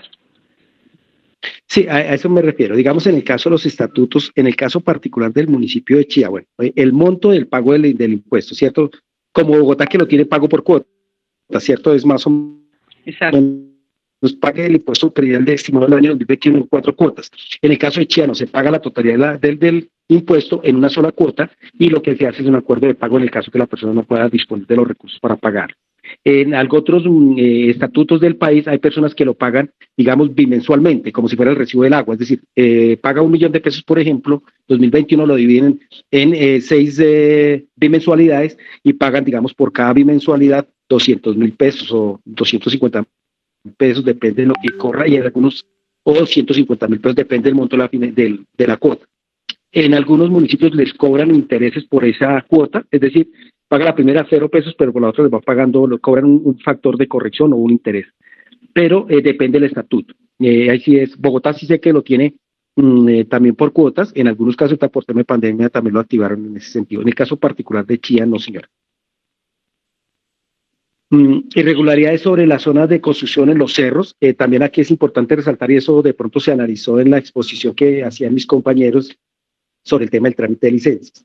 Hay algunos elementos que hoy están siendo objeto de discusión en los cerros orientales, porque están en trámite algunas licencias, en el cual pues hay prohibición expresa por parte de una sentencia con la cual falló en segunda instancia contra la demanda que hizo la Corporación Autónoma Regional CAR, que lo expuso también el doctor Balagay, cuando hablábamos de pronto los elementos jurídicos del ordenamiento, y efectivamente el artículo 2.13 y 2.14 que prácticamente inciden en los cerros occidentales y en los cerros orientales, principalmente en los cerros orientales, en el cual pues se eliminó del contexto del ordenamiento del acuerdo 17 la palabra uso residencial en condominio o vivienda campestre, pero no eliminó otro tipo de construcciones, como el uso institucional, el uso comercial, que de todos modos, como estamos en una zona de protección, ahí los usos comerciales son tipo 1, institucionales tipo 1.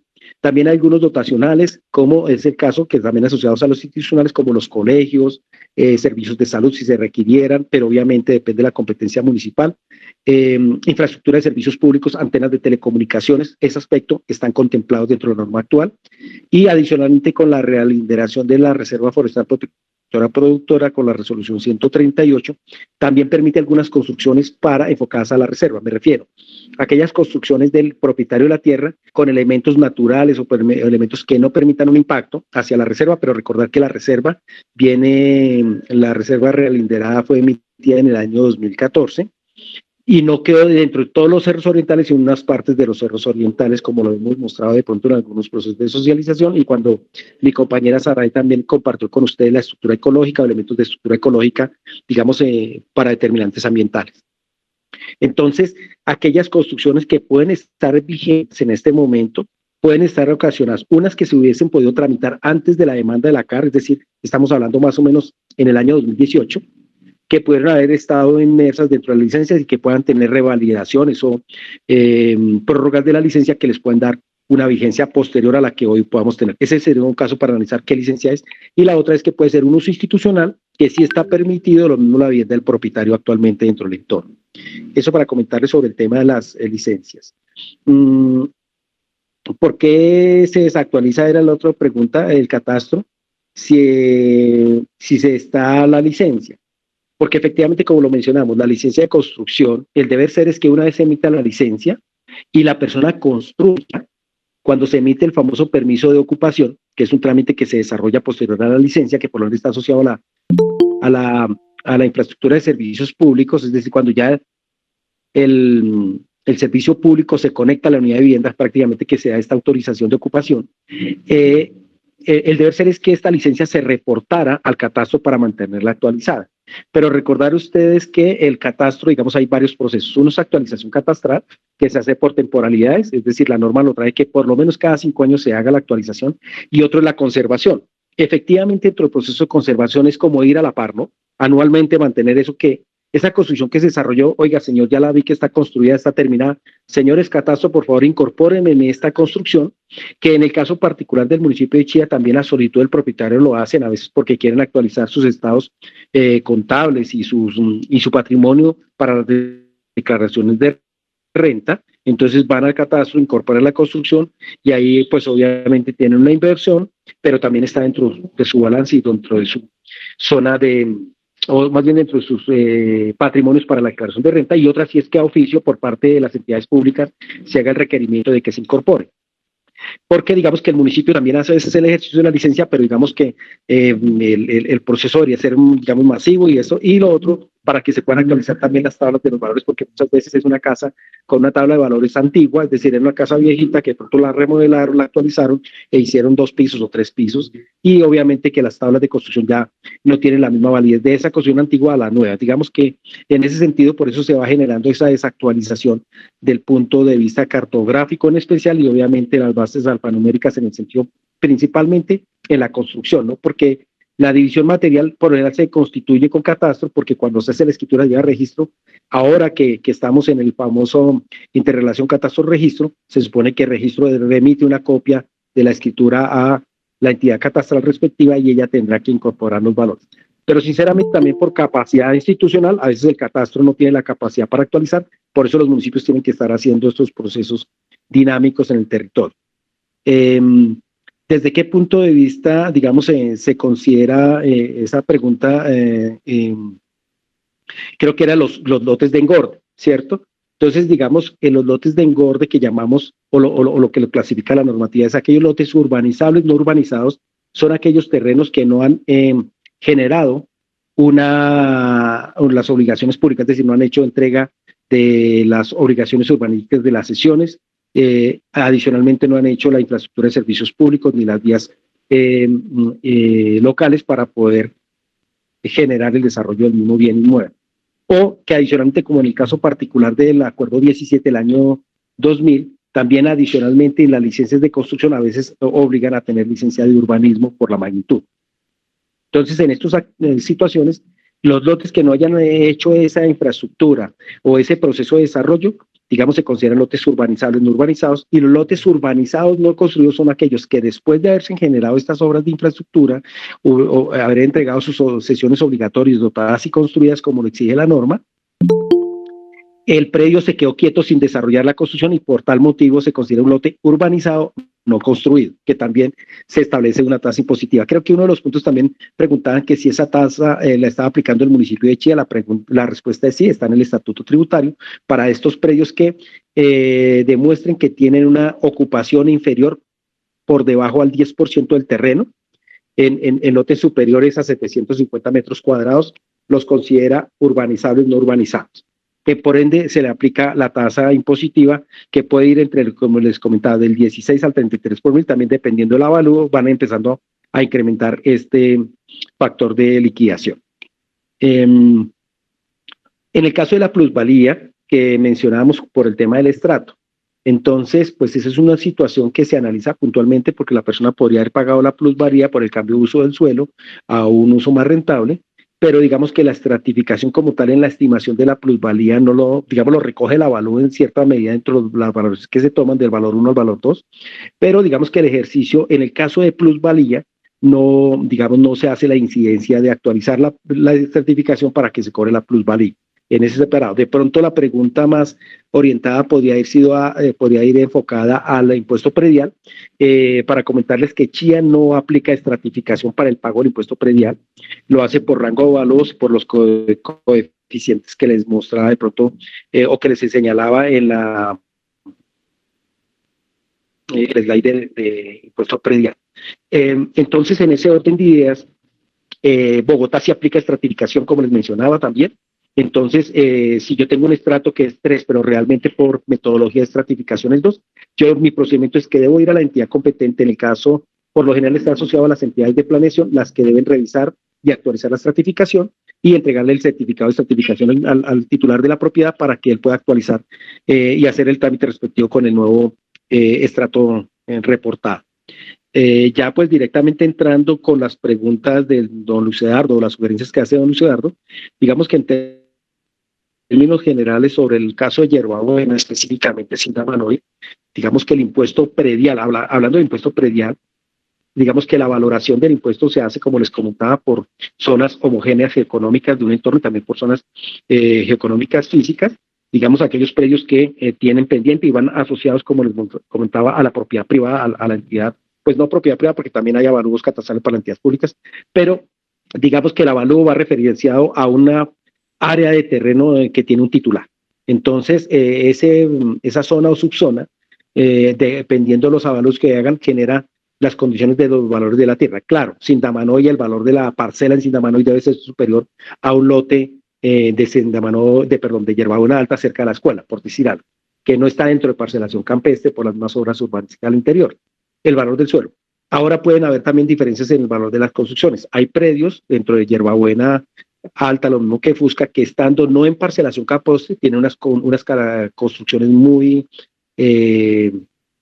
¿cómo se podría llamar eso? Con unos elementos constructivos muy valorados y con unos acabados bien importantes que podrían valer más que una vivienda de pronto al interior. Construcción, estamos hablando de construcción de Sindamanoy, me refiero a un área de construcción que puede superar 1.500 metros cuadrados con jacuzzi, sauna, sala de juegos, sala de estar, 5 dormitorios, bueno, todos los elementos, eso podría estar valiendo un poco más que Sindamanoy o en Cenillos 2. Entonces, por eso es que el tema de los valores se comienzan a constituir y obviamente los impuestos que ellos pagan llegan directamente al municipio, de los cuales también salen la redistribución de estos ingresos para suplir vías, suplir parques, suplir acueductos, alcantarillados, para la distribución de todas las necesidades del territorio y no enfocadas directamente a un solo sector de la comunidad.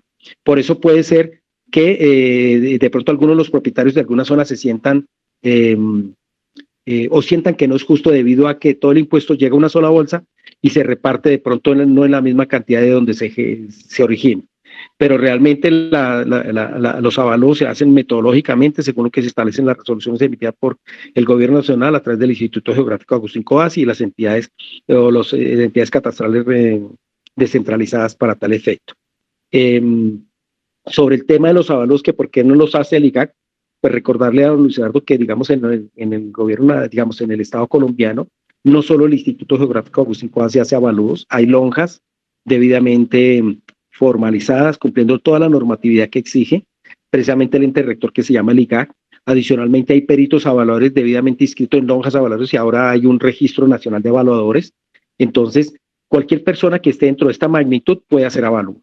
En el caso del municipio de Chía, a través del Instituto de Desarrollo de Vivienda y Gestión Territorial, efectivamente ellos tienen unas lonjas debidamente inscritas dentro de la normatividad que les hace el avalúo, porque también cuando el instituto tiene que hacer revisión del avalúo que entrega la lonja, lo lleva ante la entidad rectora, que es el instituto, para que haya un orden de mayor jerarquía que permita tener esa observancia y de pronto una corrección al mismo.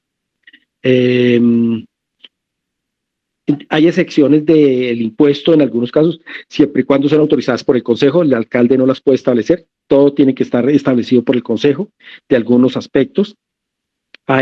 Realmente las excepciones son muy escasas, las que hay actualmente por temas, por lo general son amnistías o más bien disminución o exenciones de intereses. Eso es lo que sí hay en algunos temas de alivios tributarios, pero digamos que en ese orden de ideas sí existen algunas, pero no muy generalizadas en el municipio de Chía.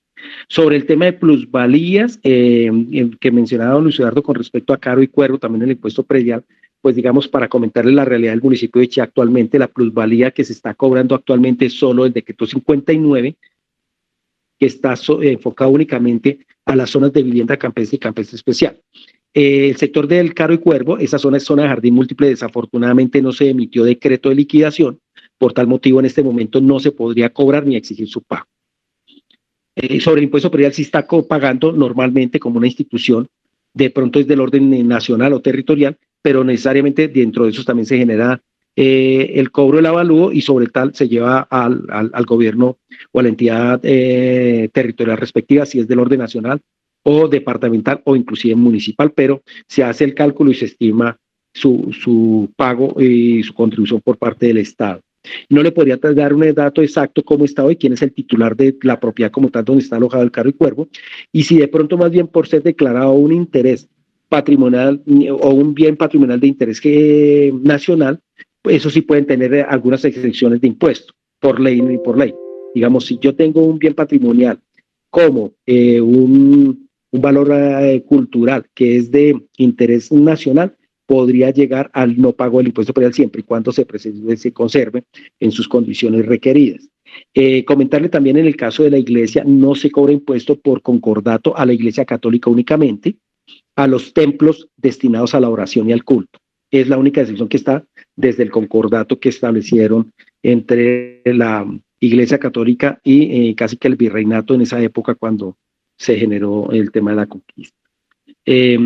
Sobre el Centro Comercial La Libertad, como lo mencionaba don Luis Eduardo, no solo fue al Centro Comercial La Libertad que le cambiaron las redes, fue a todo el marco de la zona histórica, estaba en el plan de ordenamiento para hacer la peatonalización, y la peatonalización incluía el mejoramiento de la infraestructura de servicios públicos en todo el entorno.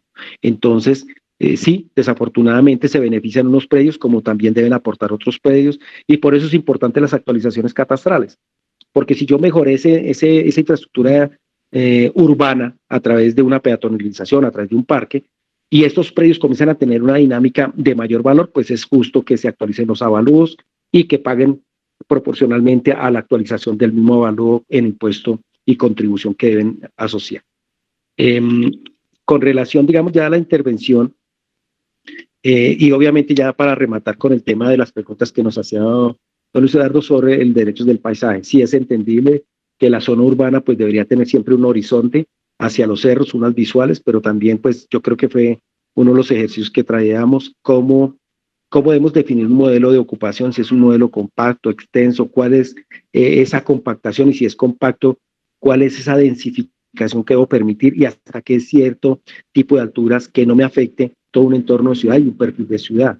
Pues desafortunadamente la realidad de nuestro municipio, como hemos tratado de ser muy transparentes con toda la comunidad, no es la mejor para decir que tenemos todos los suelos rurales muy conservados y muy preservados. También hemos permitido la expansión y eso prácticamente nos lleva a tomar algunas decisiones en ordenamiento. Pues obviamente la intención es que se socialice con la comunidad, que sean ustedes los que participen en las mesas de trabajo de la formulación y que nos digan si el modelo que posiblemente pueda plantear la administración, ustedes lo acepten o propongan otro modelo en el cual, porque la idea es que este proceso sea constructivo entre todos, y es efectivamente eso, oiga, vamos a crecer, pero nos volvemos más compacto y algunas zonas del municipio del perímetro urbano la podemos permitir mayor altura y otras en una altura moderada, y el suelo rural totalmente con la altura máxima que tengamos actualmente que nos superen los 3 pisos.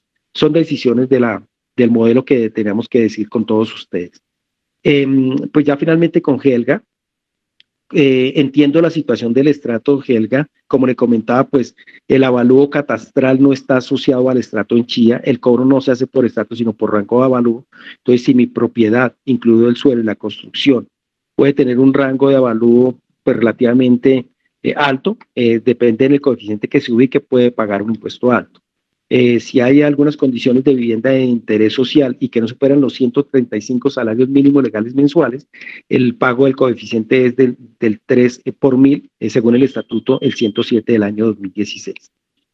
En el tema de plusvalía, pues entiendo también la inconformidad, Helga, pero en este caso, pues si uno mira y analiza, y pues no quisiera poner el ejemplo de Helga, pero lo voy a tomar, discúlpeme que la pongo también en ejemplo en el sentido, es que si de pronto Helga tiene su casita, y la entiendo, es una casa de pronto en un lote pequeño, ¿cierto? Comparativamente con lotes donde se hacen parcelaciones, pero digamos que por decisión colectiva de ordenamiento se decía que ese entorno pase a ser urbano y que en el predio de pronto de Helga de 500 metros tiene una casita de, no sé, 200 metros cuadrados de construcción, primer piso 100, segundo piso otros 100 para 200, y le quedan 300 libres, en los cuales puede hacer un multifamiliar, pongo el ejemplo, ¿sí? En el cual puede hacer, no sé, 8 apartamentos, se me ocurre. pues digamos que por esa acción en la cual le permito una mayor ocupación, ¿cierto? Pero le cambio ya a ese suelo y se lo incorporo del suelo rural al suelo urbano y adicionalmente le permito tener la posibilidad de desarrollar 8 apartamentos, pues realmente el predio de Helga sería objeto de plusvalía porque es el suelo de Helga, no quien lo construye, ¿sí? Quiero llegar como a esa precisión. Yo sé que a veces se dice, no, es que la plusvalía la debe pagar el constructor y el urbanizador. Yo quisiera llegar y devolver un poquitico a la definición que tenía en la reglamentación de Bogotá, en la cual dice es que es aquella acción que el titular de la tierra no, digamos, no tuvo que hacer ningún esfuerzo económico para mejorarla. Con esto no quiero decir que es que el constructor o el urbanizador no tenga que pagar plusvalía, no, lo que me refiero es que el constructor o el urbanizador tiene que invertir un capital para hacer las obras de urbanismo, para hacer porterías, para hacer prados, para hacer esto, y es para que pueda decir, mi producto inmobiliario ahora se vende a tal. Pero si lo llevo a la tierra, por lo general, ¿sí? Por lo general, pues digamos el propietario cuando vende, lo vende por el mayor potencial de la tierra, me refiero. Si yo sé que en mi predio acá se pueden hacer 8 casas, pues yo no le digo a la persona, mire, yo sabe que eso lo vendo como si solo pudiera hacer uno, no lo dice, no, yo sé que usted va a hacer 8 casas por tal motivo del valor de la tierra vale tal. Ahí que sería recomendable para, pues de esto es hacer un avalúo comercial con un perito y un profesional respectivo al área de avalúos que realmente le pueda reflejar cuál es el potencial normativo y hasta cuánto puede valer la tierra para que de pronto cuando se vaya a negociar no se incurra en un tema de especulación. Entonces, traje también el ejemplo porque es que cuando son las decisiones colectivas, pues son los hechos generadores que hablábamos ahí en la diapositiva 2 prácticamente cuando hablábamos de plusvalía. Entonces, era para comentarles que efectivamente la plusvalía por eso se cobra y está asociada al suelo. Es ese mayor valor que repercute en el suelo por cambio de uso del suelo o por una incorporación de un suelo rural a un suelo urbano o una reclasificación a suelo suburbano, por un uso más rentable, de uno menos rentable a uno más rentable, ¿sí? O el incremento en el potencial de construcción, incrementando su índice de ocupación o el índice de ocupación. Entonces, digamos que se configuran los hechos generadores, por tal motivo sería objeto de plusvalía. Y la destinación de la plusvalía, pues digamos que por la ley 388 hay destinación, efectivamente se puede destinar para proyectos de vivienda de interés social, para infraestructura de servicios públicos en sectores deteriorados o con falencia de esta infraestructura, para construcción y dotación de parques públicos, para patrimonio cultural, para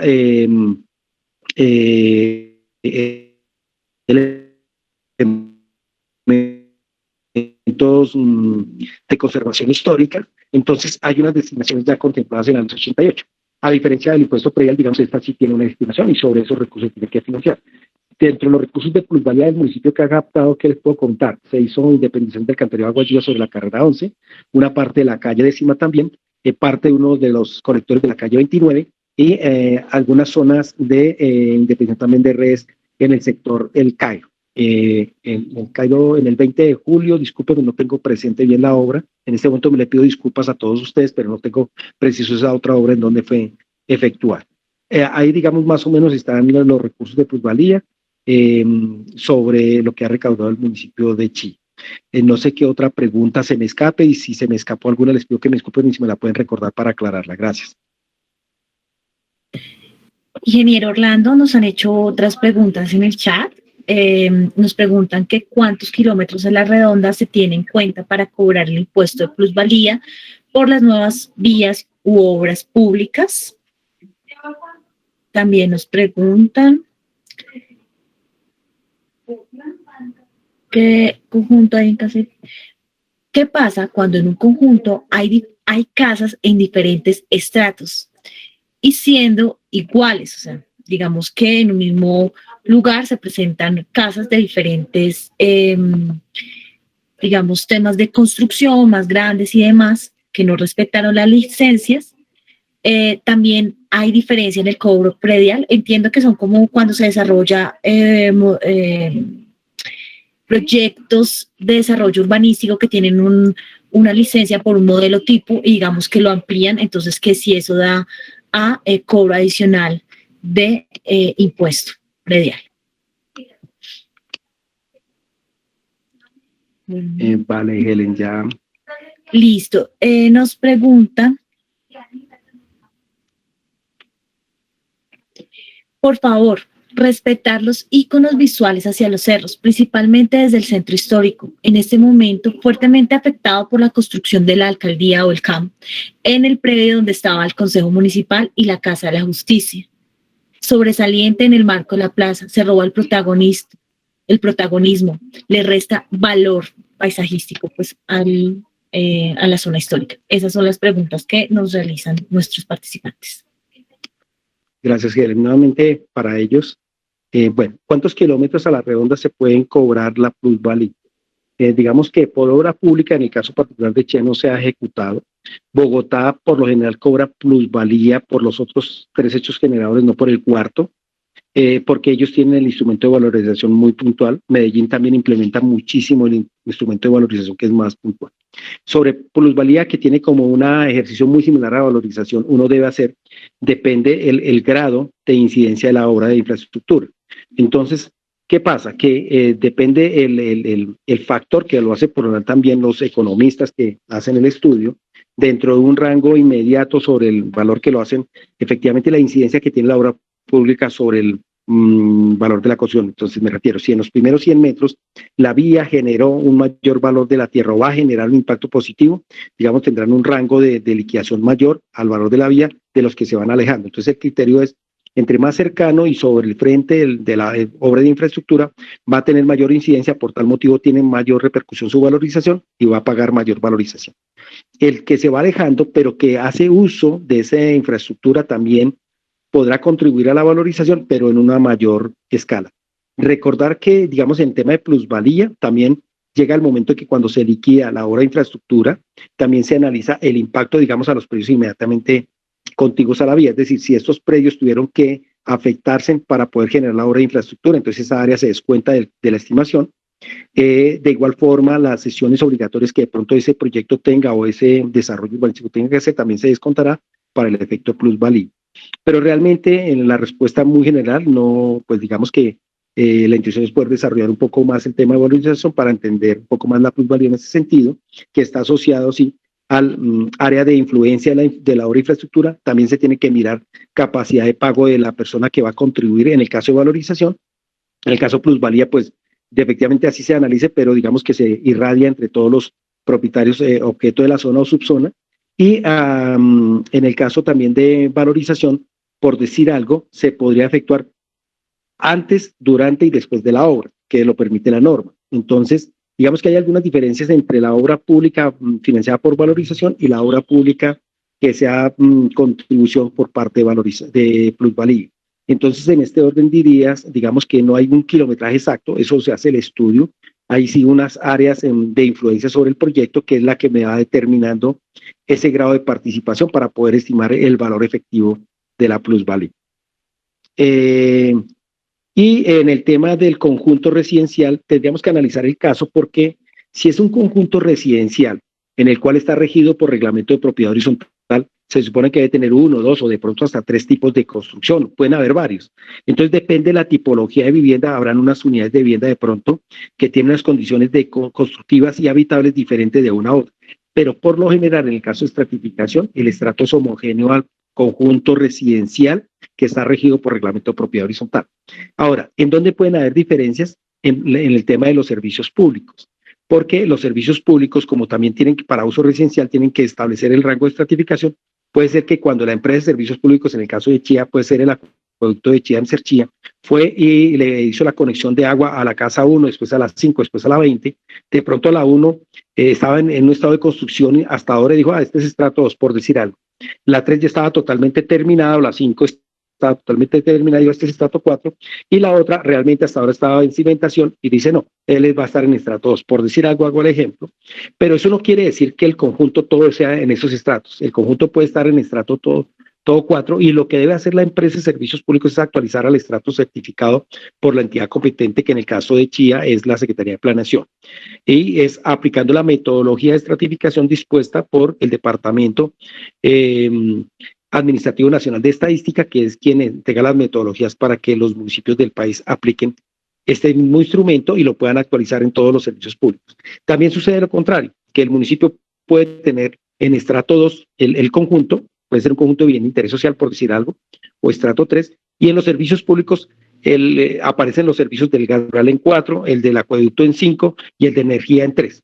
¿Qué se debe hacer? Pedir un certificado de estrato que lo pueden hacer con el administrador del conjunto y solicitarle con derecho de petición a cada entidad prestadora de servicios públicos la actualización del estrato.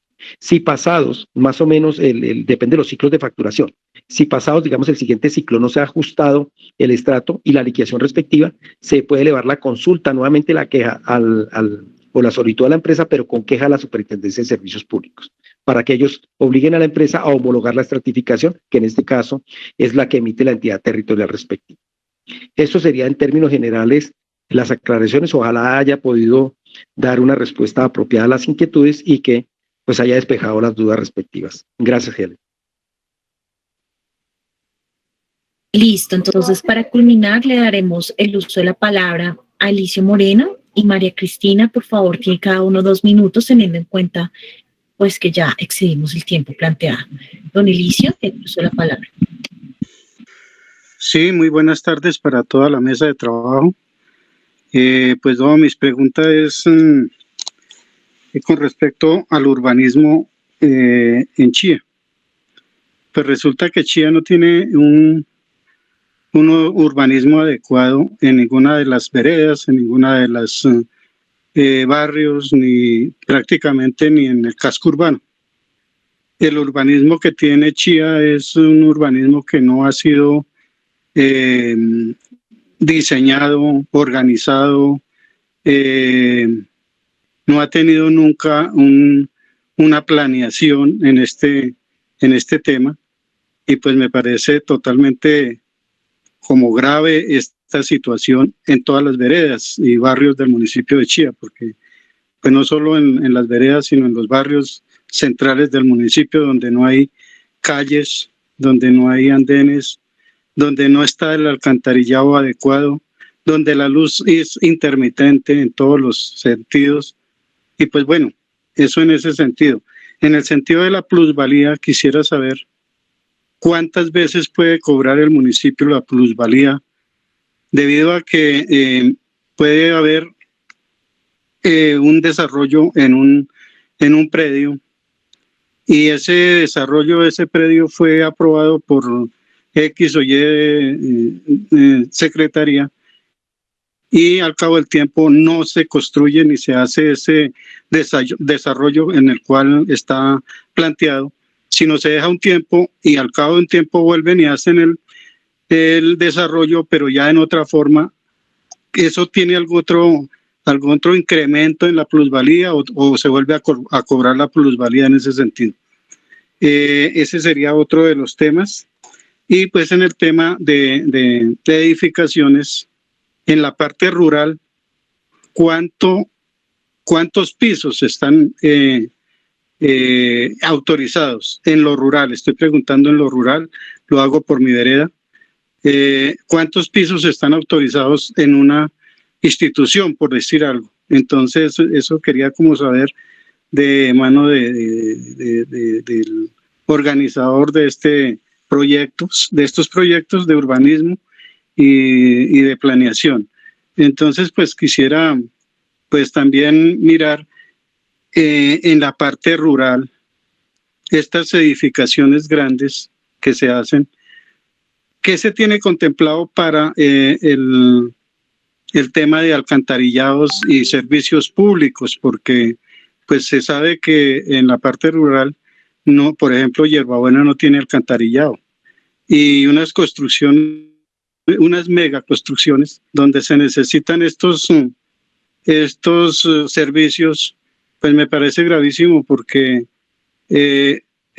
así que en esta forma estos terrenos son muy, muy áridos y se prestan para derrumbarse. Entonces no sé cómo se plantea también en ese sentido la parte de servicios públicos. Quisiera saber eso. Gracias y muy buena noche. Gracias, don Alicio. María Cristina, por favor, 2 minutos. Gracias. Yo tenía una pregunta pendiente, era cuando se construyen viviendas y se demora la venta, ya están totalmente construidas, ¿anualmente se les cobra el impuesto predial o hay alguna exención mientras se vende la vivienda?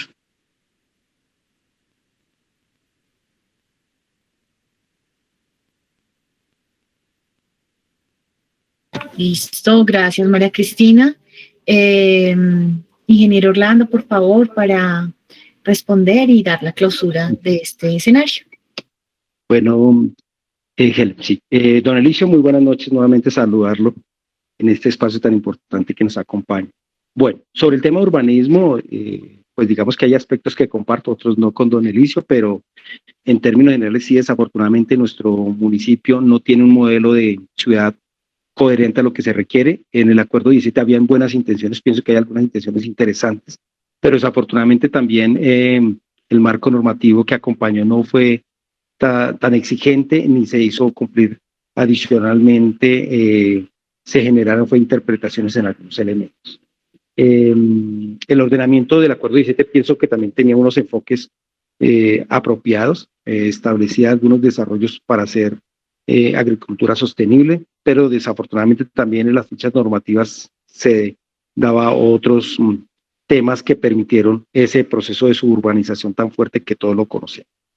Entonces, el modelo de ordenamiento creo que es también por este sentido que nosotros, con el apoyo de la Secretaría de Participación Ciudadana, del señor alcalde, encabeza primero el señor alcalde, y entonces que se quiere construir un proceso participativo de ordenamiento. Recordemos también que el acuerdo 17 también tuvo múltiples zonas de trabajo, socializaciones, que desafortunadamente pues de pronto era el primer ordenamiento en el país, entonces de pronto uno como que no lo entendía, y muchas veces de pronto también la apatía de alguno de nosotros como ciudadanos en participar en estos escenarios pues no son muy activos, y eso también genera este tipo de situaciones que actualmente se presentan.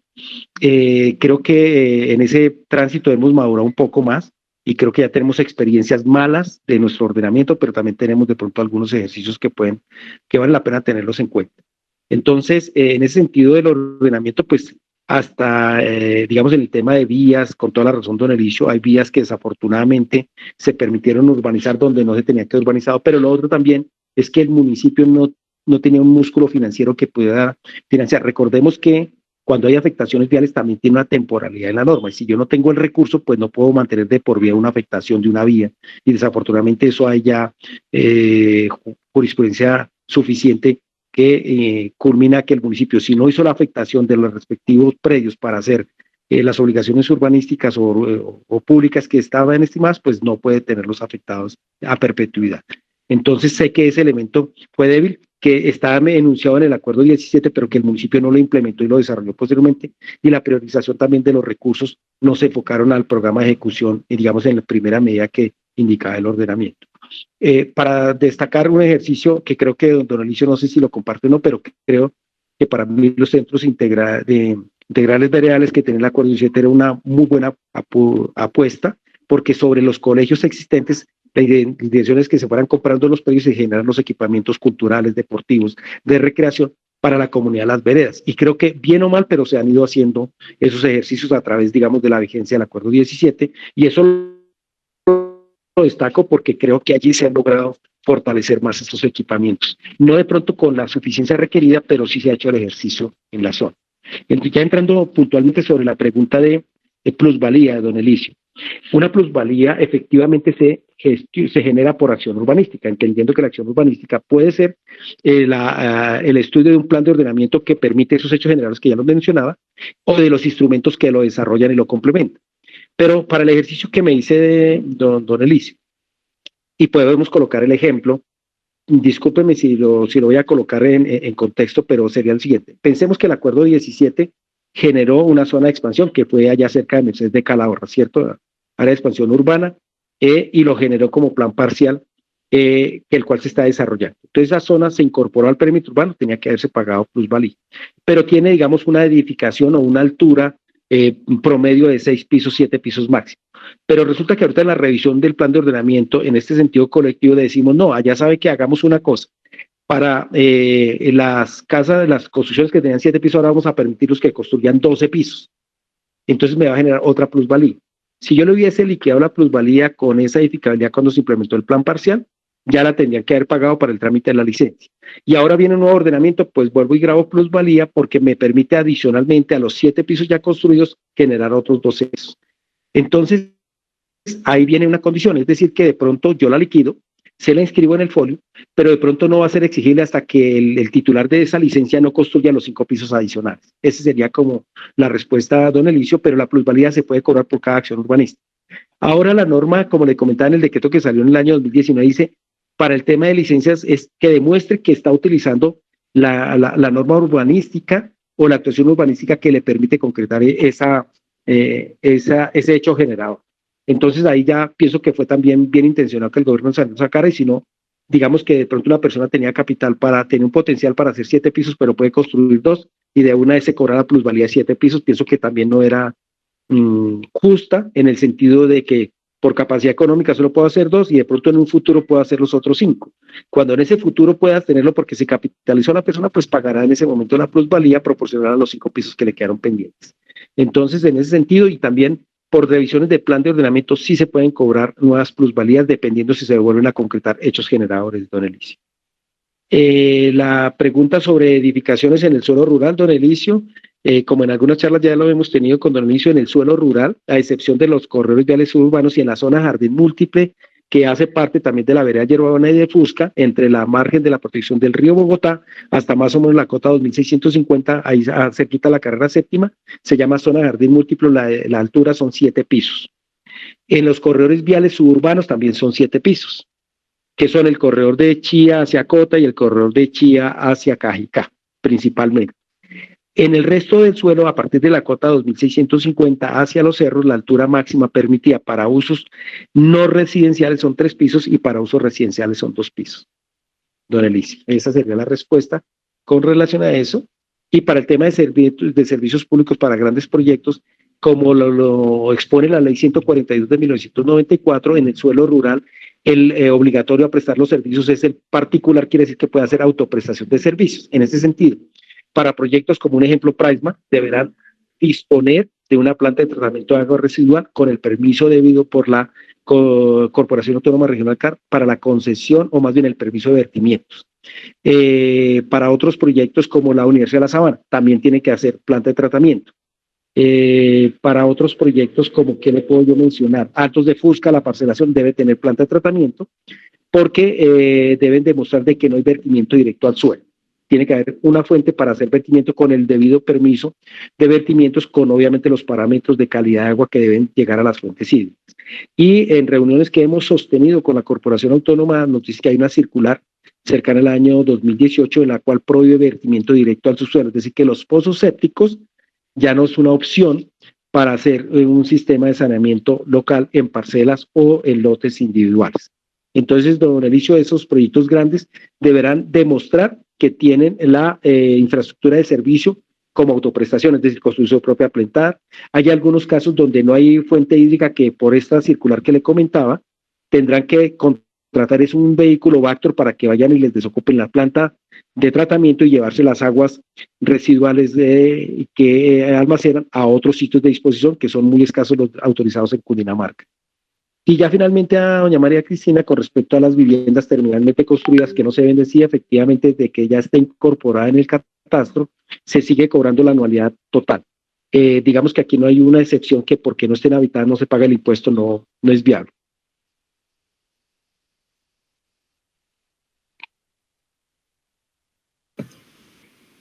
Bueno, muchas gracias, ingeniero Orlando, por su explicación. Muchas gracias a todos los que en esta hora aún permanecen conectados. Así damos fin a nuestro encuentro de aprendizaje colaborativo. Entonces nos encontramos el próximo lunes. El ingeniero me confirma que seguimos con instrumentos con licencias de urbanismo, si no me equivoco, ingeniero. Y así continuamos con este tema y vamos a listo, sí, continuamos con licencias de urbanismo y ya el siguiente lunes ya haremos bienvenida a todo nuestro módulo quinto, que es el tema de integración regional. Ya hay algún material disponible en el módulo, pero pues les recordamos que este va a estar abierto hasta el 29 de julio. Ampliamos nuestro curso hasta el 29 de julio, entonces para que todos por favor se pongan juiciosos a terminar pues todas las actividades que tienen para lograr un promedio de 70 y lograr la certificación. Entonces, buena noche y nos vemos el próximo lunes. Este jueves no hay jueves de la planificación, para que lo tengan en cuenta, no hay jueves de bueno. Ok. Cada 15 días. ¿Listo? Muchas gracias, Helen. Buenas noches. Gracias, Helen. Bueno, hasta luego. Gracias, Helen. Muy interesante el tema. Gracias. Muchas gracias. Buenas noches a todos. Buenas noches. Descansen. Muchas gracias. Buenas noches.